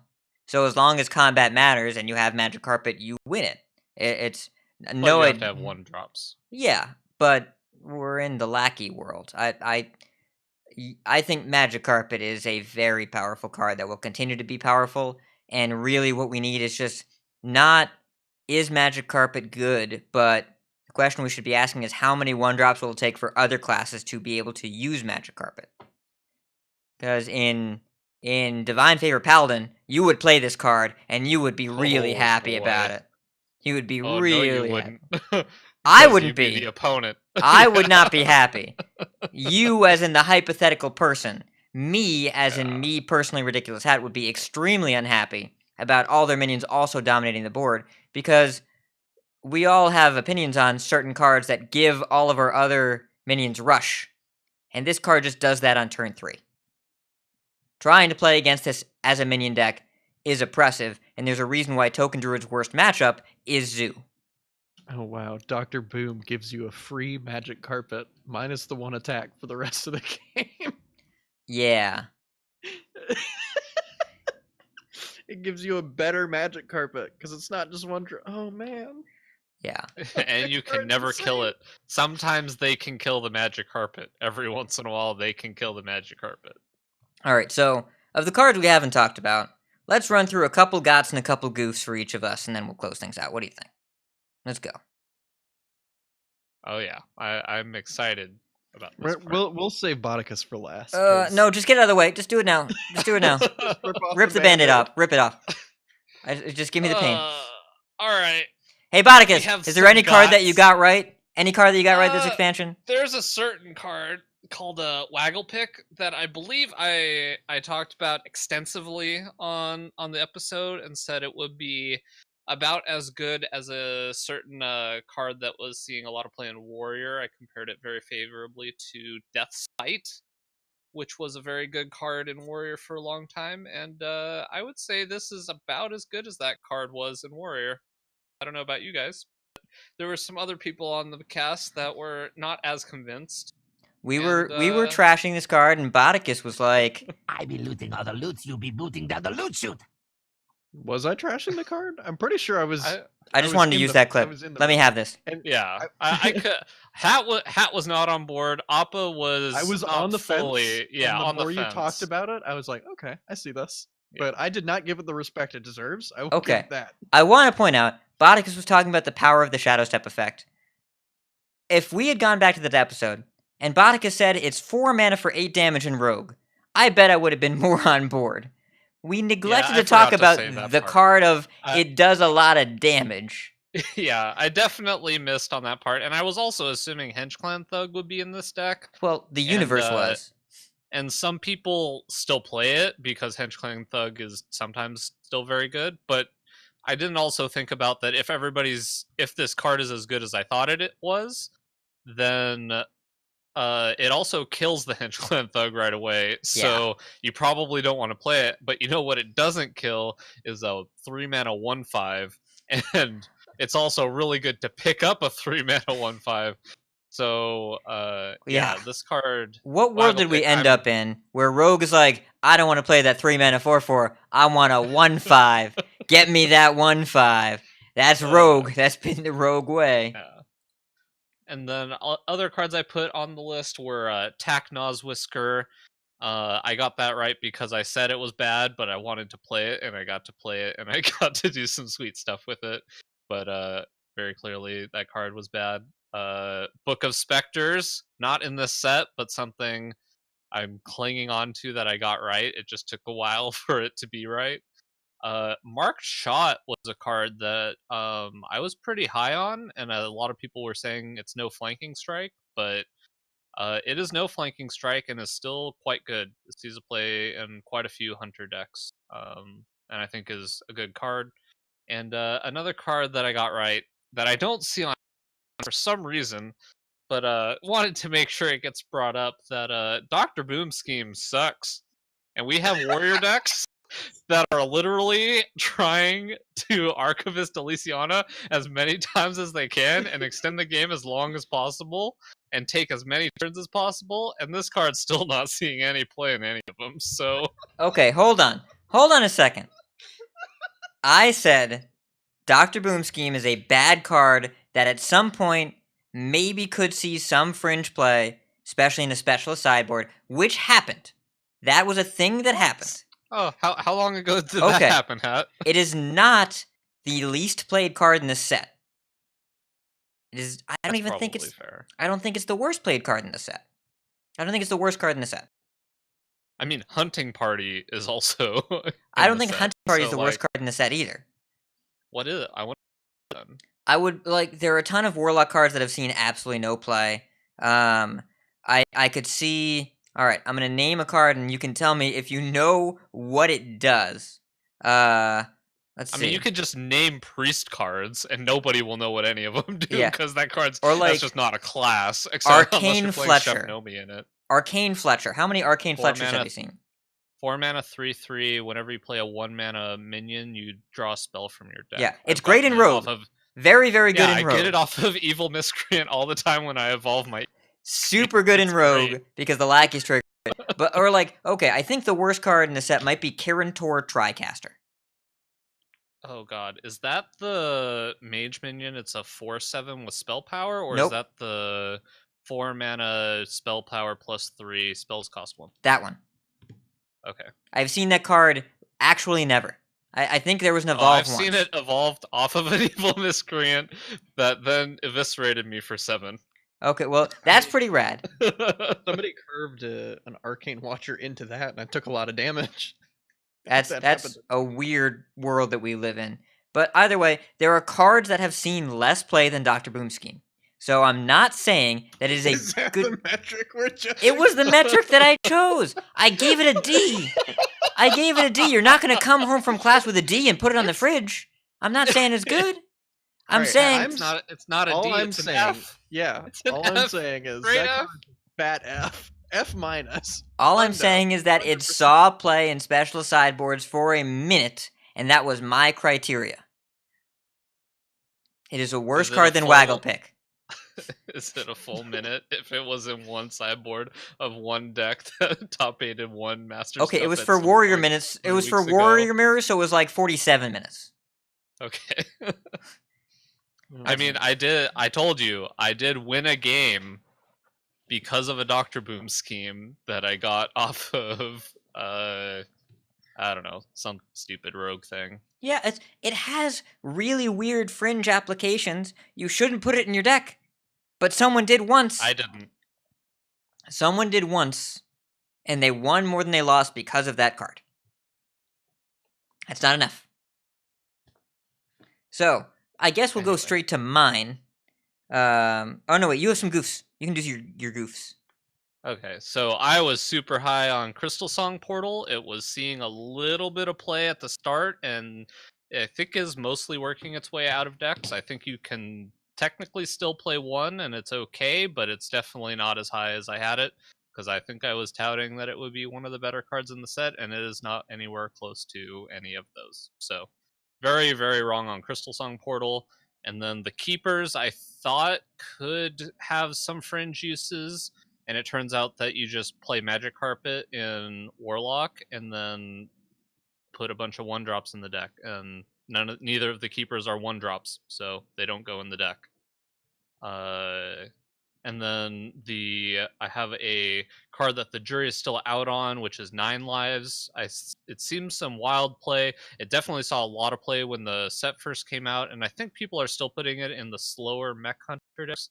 But right now, Hunter is not going slow. Hunter wants to go fast, and this card does not go fast. So I think it's a good card. I just don't think it falls in line with what Hunter is now, so you won't see it a lot. All right, my turn. So, we got some wins. 3 main wins. Keeper's Daldrus, Unleash the Beast, and Walking Fountain. Keeper's Daldrus, for those that don't know, the 2-mana Druid Legendary, 2/3. When you play choose one cards, you basically split the card in half and put a copy of both halves in your hand. It took me 1 game playing against this card and 1 game playing with it to realize that it was worth the rating of the B that I gave it, and I think B is about right on the A through F scale. It's not enough to play a deck, but boy is it good with only a couple of split cards. With Power of the Wild, it's alright. With Wrath, it's super good. And that was when Token Druid decks started adding in Mark of the Loa and Wrath, specifically to work with Keeper Staladris. Because just doing it with Wrath, you drew a million cards. If you Wrath for 1, you drew both halves of Wrath, plus the card from it, filled 3 cards in your hand, and then you played Whispering Woods the next turn. It was insane. So, I've been very impressed with the performance so far of that card, and very good in Lucent Bark Druid, which is basically not a deck, but when it is, it's because you play Crystal Power, and you get an extra 5 mana heal, or 5 heal, which is an extra wave of Lucent Barks. So, the card generation has been pretty impressive to me. Unleash the Beast I was pretty high on, gave that a B as well, and I think it is a very strong card, meta-defining in a way, because Zul'jin getting this card back is a huge deal. And something I learned when playing the 5 Secret Hunter is that the tokens cost 5 mana, so when you Dire Frenzy them into your deck as 5 mana 8/8s, and then you play a Tundra Rhino next to them, you attack for 10. And that's a lot of damage. And you do that multiple times because you Dire Frenzied it. Really, really good. And then Walking Fountain. Control Shaman is a card waiting to abuse this. And every single Shaman deck that we've seen so far has played Walking Fountain outside of Murloc Shaman, because Walking Fountain is super good. Removal spell, heal yourself back up, really annoying when you Ancestral Spirit it, really annoying when you Big Bad Voodoo it. It's just a great card. It's a fantastic card. And in every Shaman deck that goes over 5 mana for the rest of its time in Standard, I expect this card to see play. I think that the hidden mode of Walking Fountain that's actually pretty important is it hits your opponent for 8. Yes. That thing hits Yeah. hard. But yes, Going Face, uh, also very good.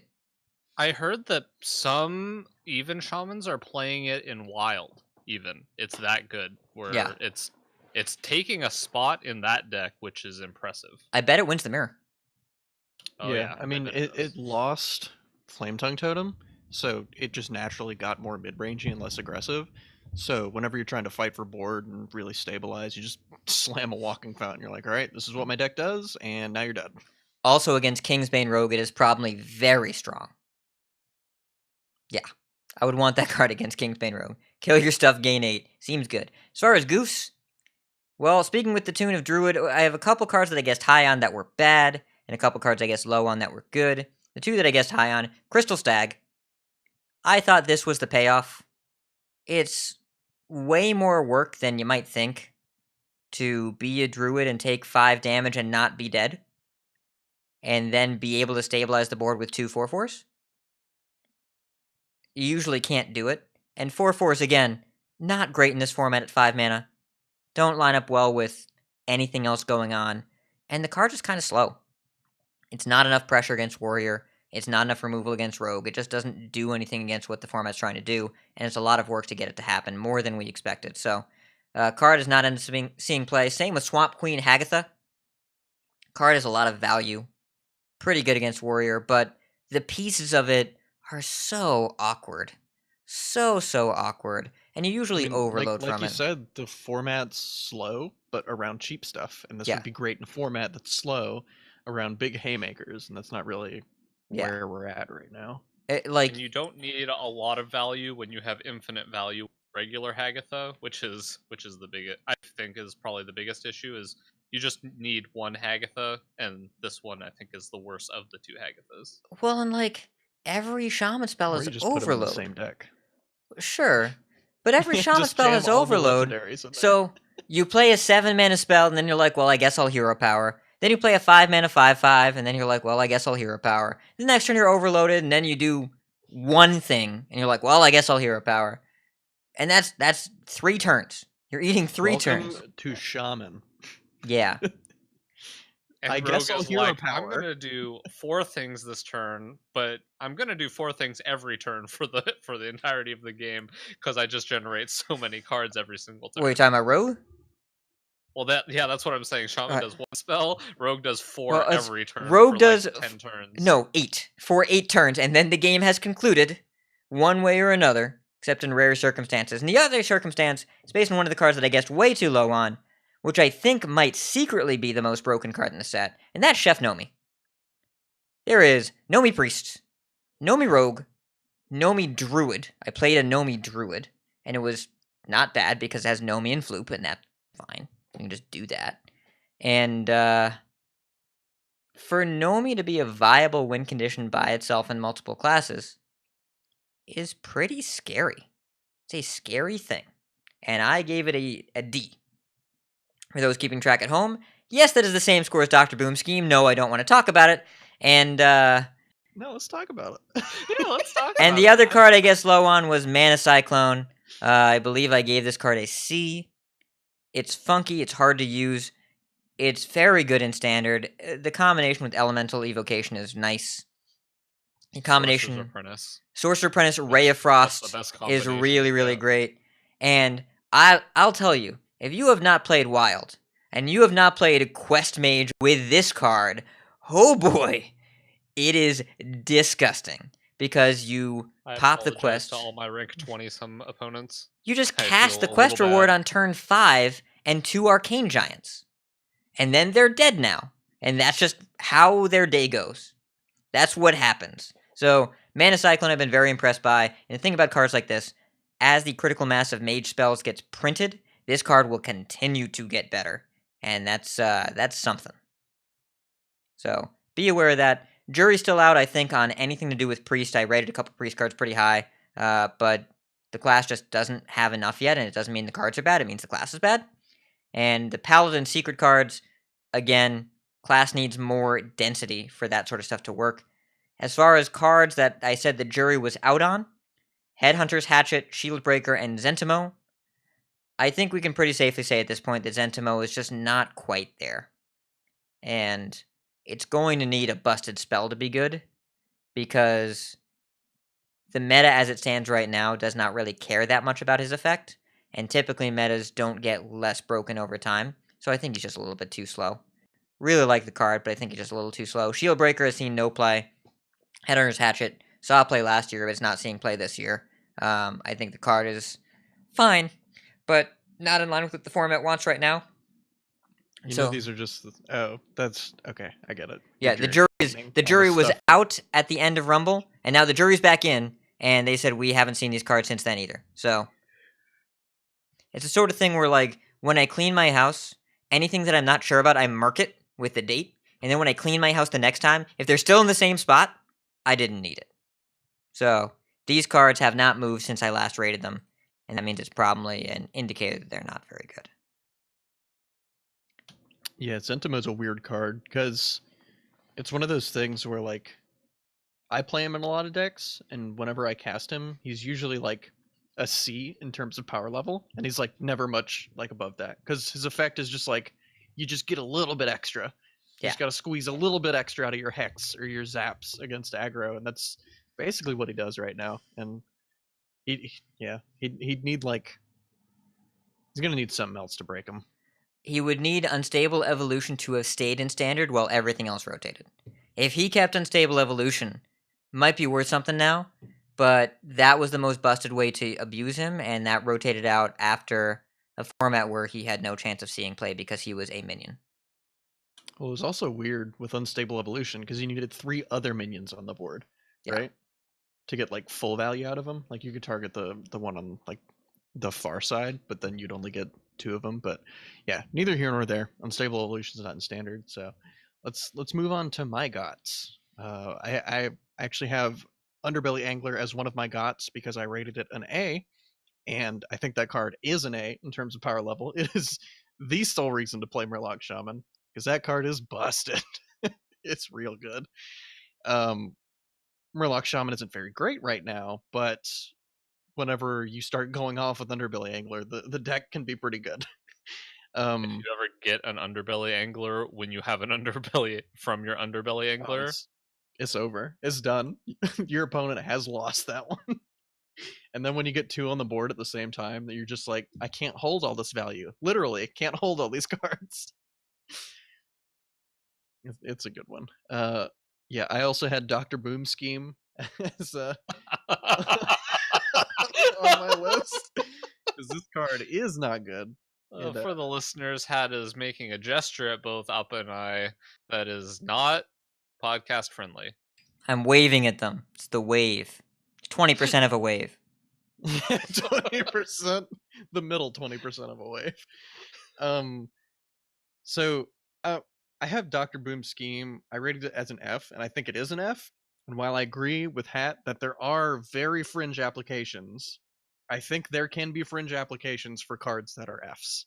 Whenever I look at a D as a tech card, I think of cards like um, Hunger Crab or like Galaka Crawler, where they're really terrible, like on their own, but in scenarios where there's uh, applications for it, it gets really good, like Hunger Crab or Galaka Crawler or um, Eater of Secrets. Like whenever those are played, they're really impactful and they're really good. And that's what I view D's as, and that is not what I view Dr. Boom's scheme as. I don't think it fits that same criteria for a D as me, so I think it's an F, and I think it's been shown to be just like not very playable except for that one time. And but moving on from that, don't want to beat this scheme. My next card that I think I got right is actually Witch's Brew. And I said it was one of the better cards in the set, and I stand by that, but I rated it as a B, like not as an A, not like this is the best card in the set, like end all be all, but it's very strong for what it does, and it sees play in every non Murloc Shaman deck. In the traditional control Shaman decks and in the big Shaman decks, you play these because card is really good. It's like I said, it's forbidden healing with flexibility, and that's something that you want. It was in the control Shaman deck that won Worlds, and I mean, I feel like that speaks for itself. The card's good enough to be in that deck list, so I feel like a B is a reasonable place to keep that card. What do y'all think? Witch's Brew, it's anytime there is a controlling shaman strategy, this will be in it, and if it were not for this card, I think that the deck is less likely to exist. It's kind of hard to say. 0% chance. 0% chance that anybody would have brought Shaman to Worlds if this card didn't exist. Yeah, and this card with Spirit of the Frog is gangbusters, super good. I do think Spirit of the Frog is a big benefactor of what we've seen in Standard so far. Shaman just, if Rogue gets nerfed, we'll see a lot of Witch's Brews. Card is good. If Rogue and Elysiana get nerfed, you have to get both. Yeah, because Shaman loses to both of those, but everything in the middle is fine. Everything else is fine.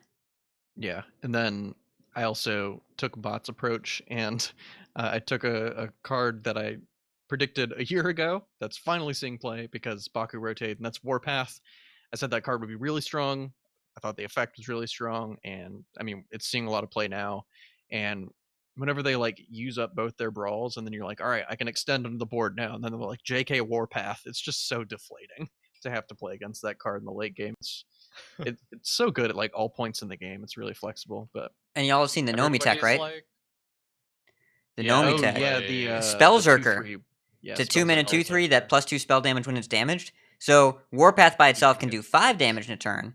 If you go Spellzerker, Warpath, Warpath, Warpath, Warpath, that's 6 damage, which clears the third Nomi. So if you're against Nomi Priest, you brawl the first two, and then you triple Warpath the third one. Because what a world we live in. Deck building is weird. Yeah. It's so weird. That one's all Fibonacci, right? He came up with that tech. Which We is play real smart. Spellzerker for Chef Nomi, and we play Leper Gnome to deal 31. Ugh. That's the world we live in. And we put Sea Giant in our Spell Mage deck. Standard is Yep. weird. Yeah, and then for my goofs, I put Scargill down because I rated that card as an A, and I thought it would be one of the draws towards Murloc Shaman. And a lot of the time, you just don't even play it in the list. Like the effect's fine whenever it lives, but it's a 4 health minion in a world of waggle picks, and that's not a place to be. Yeah, so I think if I were to rate it again, I'd probably put it at a C, because if you do put it in your deck and you get to go off with it, it's really, really powerful. But usually those turns you have to wait until like turn 8 or longer, because you want to go like Angler first, Scargill, and then play some stuff afterwards to get value out of it. You almost never want to play it on 4, which I thought you'd be able to just like run it out on 4 as a tempo 4/4, and then they'd have to deal with the other stuff. But usually your other stuff is getting backstabbed and SI'd and eaten by an evil miscreant, and then they just waggle pick the 4/4, and then you're sad. So that's a goof for me. And then we talked about Conjurer's Calling, so I'm not going to go into that one again. Toxfin is another one. I had it as a B, and I think it's a little less good than a B. I still think the effect is powerful, but in Murloc Shaman right now, which is where the card sees play, you're not really wanting to fight for the board a lot. You're usually wanting to like just vomit your hand on the board and either kill them with Bloodlust or refill with Angler. And then in both of those scenarios, Toxfin is just a really weak minion in terms of stats. And then it's fine with an Angler because it's 1 mana, but I mean, you're usually happier playing another 1 mana thing. Like, you still put in the deck, but I don't think it's a B in terms of power level. I think it's probably a C or a D in terms of what you're playing against. It's good whenever you're facing down a Miscreant and you need to kill it, because that's your most efficient way to kill a Miscreant is Toxfin. I'm going to give my minion Poisonous to kill this 1/5, and I feel like I've accomplished something. It's more in the deck because it's a Murloc and not because of the effect that it gives. It's Yeah, just like, we need yeah. Murlocs in this deck, and this is a Murloc, so we put it in the deck. Like, Yeah, it's a Murloc that gives you some stuff sometimes. trading up is only okay in a deck that depends on keeping the board, because you just don't want to trade at all. So trading up is better than getting value traded, but it's worse than not having to trade. And you don't really ever get to value trade as Murloc Shaman because all of your minions are tiny, unless you double buff something with a Cold Light Seer or whatever. But even then, you're winning because you double buffed with a Cold Light Seer. Just play Bloodlust and kill them. So it's, if Toxfin targeted minions that were bigger, like if this said Beast instead of Murloc, it would be completely busted. But Murlocs are tiny and do not value trade well and are easy to remove. And so, as such, it is a good effect that ends up being mediocre in application. Also, not a lot of rushing Murlocs. Nope. There's a rushing beast that drops a Murloc, but that doesn't help you. And then my last card for goofs is Henchclan Shadequill. And I think the card is still fine. This is the 4 mana 4/7 with Death Rattle, restore 5 to your opponent. I think the card's still fine, but Priest sucks. Priest is not good right now. The only reason to play Priest is Chef Nomi, and that is a vehicle for Gadgetzan Auctioneer. And I've actually played against a Shadequill. That card is annoying as hell to play against. Yeah. It's not a But bad card. Priest sucks, so you can still beat it.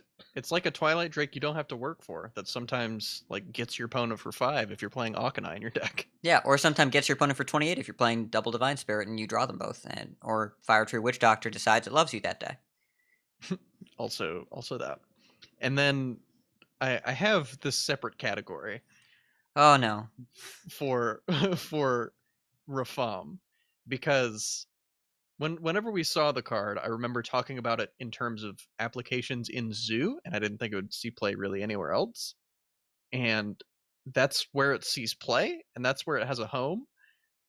But it's still not very good. It's fine. But like, it's super medium. Like, you put it in there to like give yourself a little bit better of a chance against the slow decks, but if we saw game 5 of Worlds, which I'm sure everybody did, sometimes you just don't get there.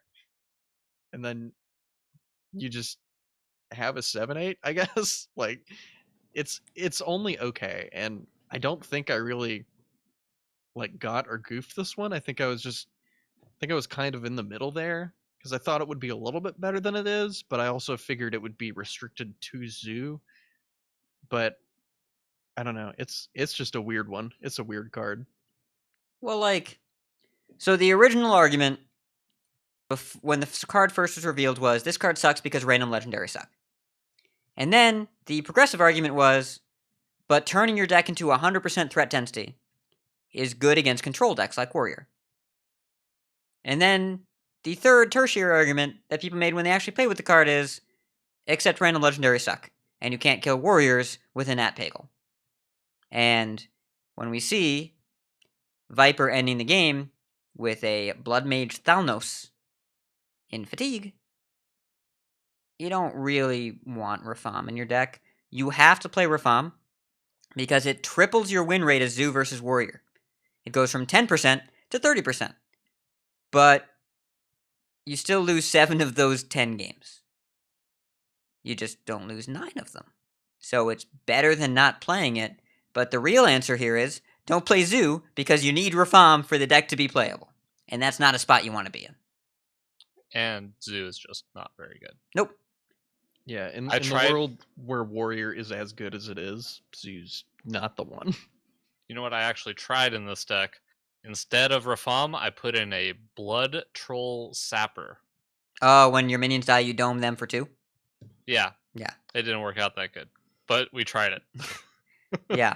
That card is very good with Plot Twist and Fell Lord Betrug. But you know what else is better? Any other 30 cards in Standard, because I have played against Plot Twist Warlock twice, and both times they got the full combo in 10 mana, and then immediately lost anyway, because they were playing Plot Twist Warlock. So, it's, and by the way, that might have been a got, I guess, low on that one. For anyone that guessed high in Plot Twist, I don't know, man. I saw so many pros that had like come from Pokemon or Yu-Gi-Oh! They're like, this effect's busted in that game. And it's like, yeah, but you don't have anything to do with it in Hearthstone. Like, you plot twist, okay, you did it. You cycled your hand, but like, where are you getting to? Well, and don't have, like, in any Yu-Gi-Oh! Yeah, those games basically have infinite mana too. Yep. Essentially, Pokemon, you just have infinite mana, so getting to look at a bunch of cards is really good. And Yu-Gi-Oh! Is non-rotating format. It's just every card in the game all the time. It's Well, it's no, busted. they have different formats. Oh, I thought they. Well, either way, Yu-Gi-Oh! Like the card power situation over there is very different from Hearthstone. Those cards are pushed. Those cards are heavily pushed. And in Plot Twist Warlock, you going to dig for your Jiraxes? That's what you're doing? Digging for J-Rax? He's okay, I guess. But Gosh, remember when Control Warlock was a deck for day one? That was so much fun. I got to play. I had a game where I had Jiraxis up, and I was making 6/6s, and my opponent had a Ragnaros on the board, and it felt like I was teleported back to 2014 or Yeah. 2015, and it was great. I loved it. And then people put sap in their realized- decks, and we we were all like, realized we're very going to do quickly something else. that Jiraxis and 6/6s line up poorly against Wagglepick and Captain Greenskin. Yeah, we learned that choosing to be at 15 is great for both players, particularly the opponent, in fact. Because My experience with Jiraxis was my opponent playing it and me playing a Hench Clan Burglar and getting sack packed. That's rude. that was my That's just experience rude. with Lord Jiraxis this expansion. You sicken me. Okay, I think we're gonna hit the outro.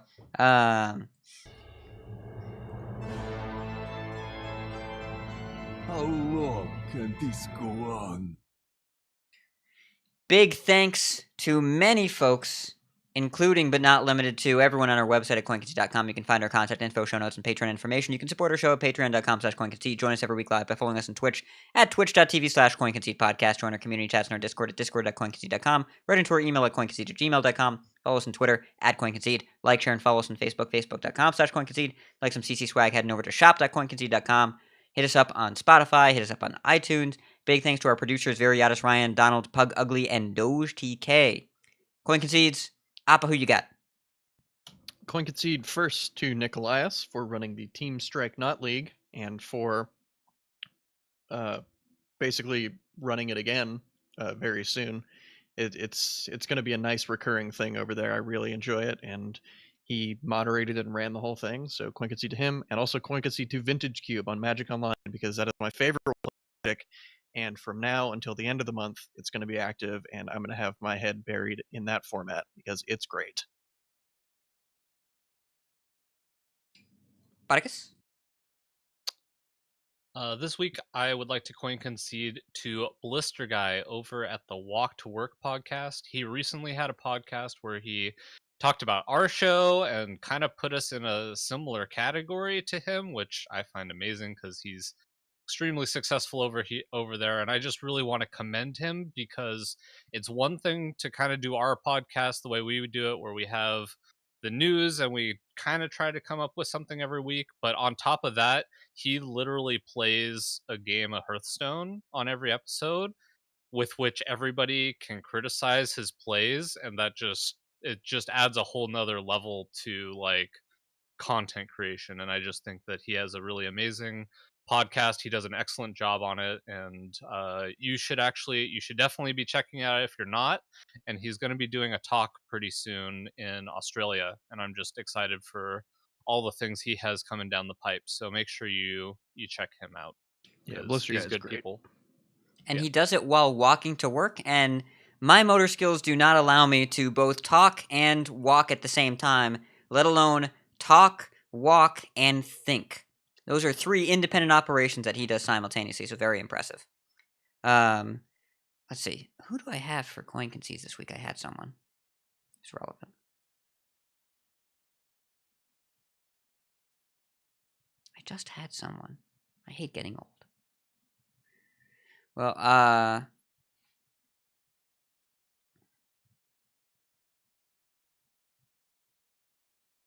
nope, it's gone. Coin concede to my fiance for encouraging me to install and play Magic Arena, despite and not divorcing me. And coin concede to my dentist because I have an appointment tomorrow. And the last time Appa went to get a po' boy, he got a dentist appointment instead. So I'm coin. No, I got both. Okay, I'm coin conceding in advance to hope that I also at least get both, if not surprise po' boy, because I have a planned dentist appointment and I want lunch, and you had a planned lunch and you got a dentist appointment. Yeah, the backstory behind that, real quick, was Taylor asked me if I wanted to get lunch, and I said, "When's your next patient?" And then she called me and was like, "You want to get lunch? I'm hungry." And then I showed up. We went and got a po' boy down at Po' Boy Express. It's like right next to the dentist's office.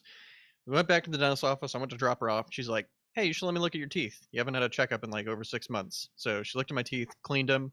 Then she was like, "Oh, your front 2 teeth are like separating. They're starting to drift apart." So she like put a piece of wire behind the front teeth. Anyways, I got snuck with a secret dentist appointment and also got a po' boy. So it was great and also weird. So Yes. that's what you get when your fiance is a dentist. So my fiance not a dentist, but my dentist appointment is tomorrow. I'm just saying, dentist, if you're listening to our live show, which there is a 0% chance of doing, please have a sandwich ready for when we're done. Thank you. And keep calm and hope for the po' boy. And if you see us on ladder, coin concede. Coin concede. Coin concede.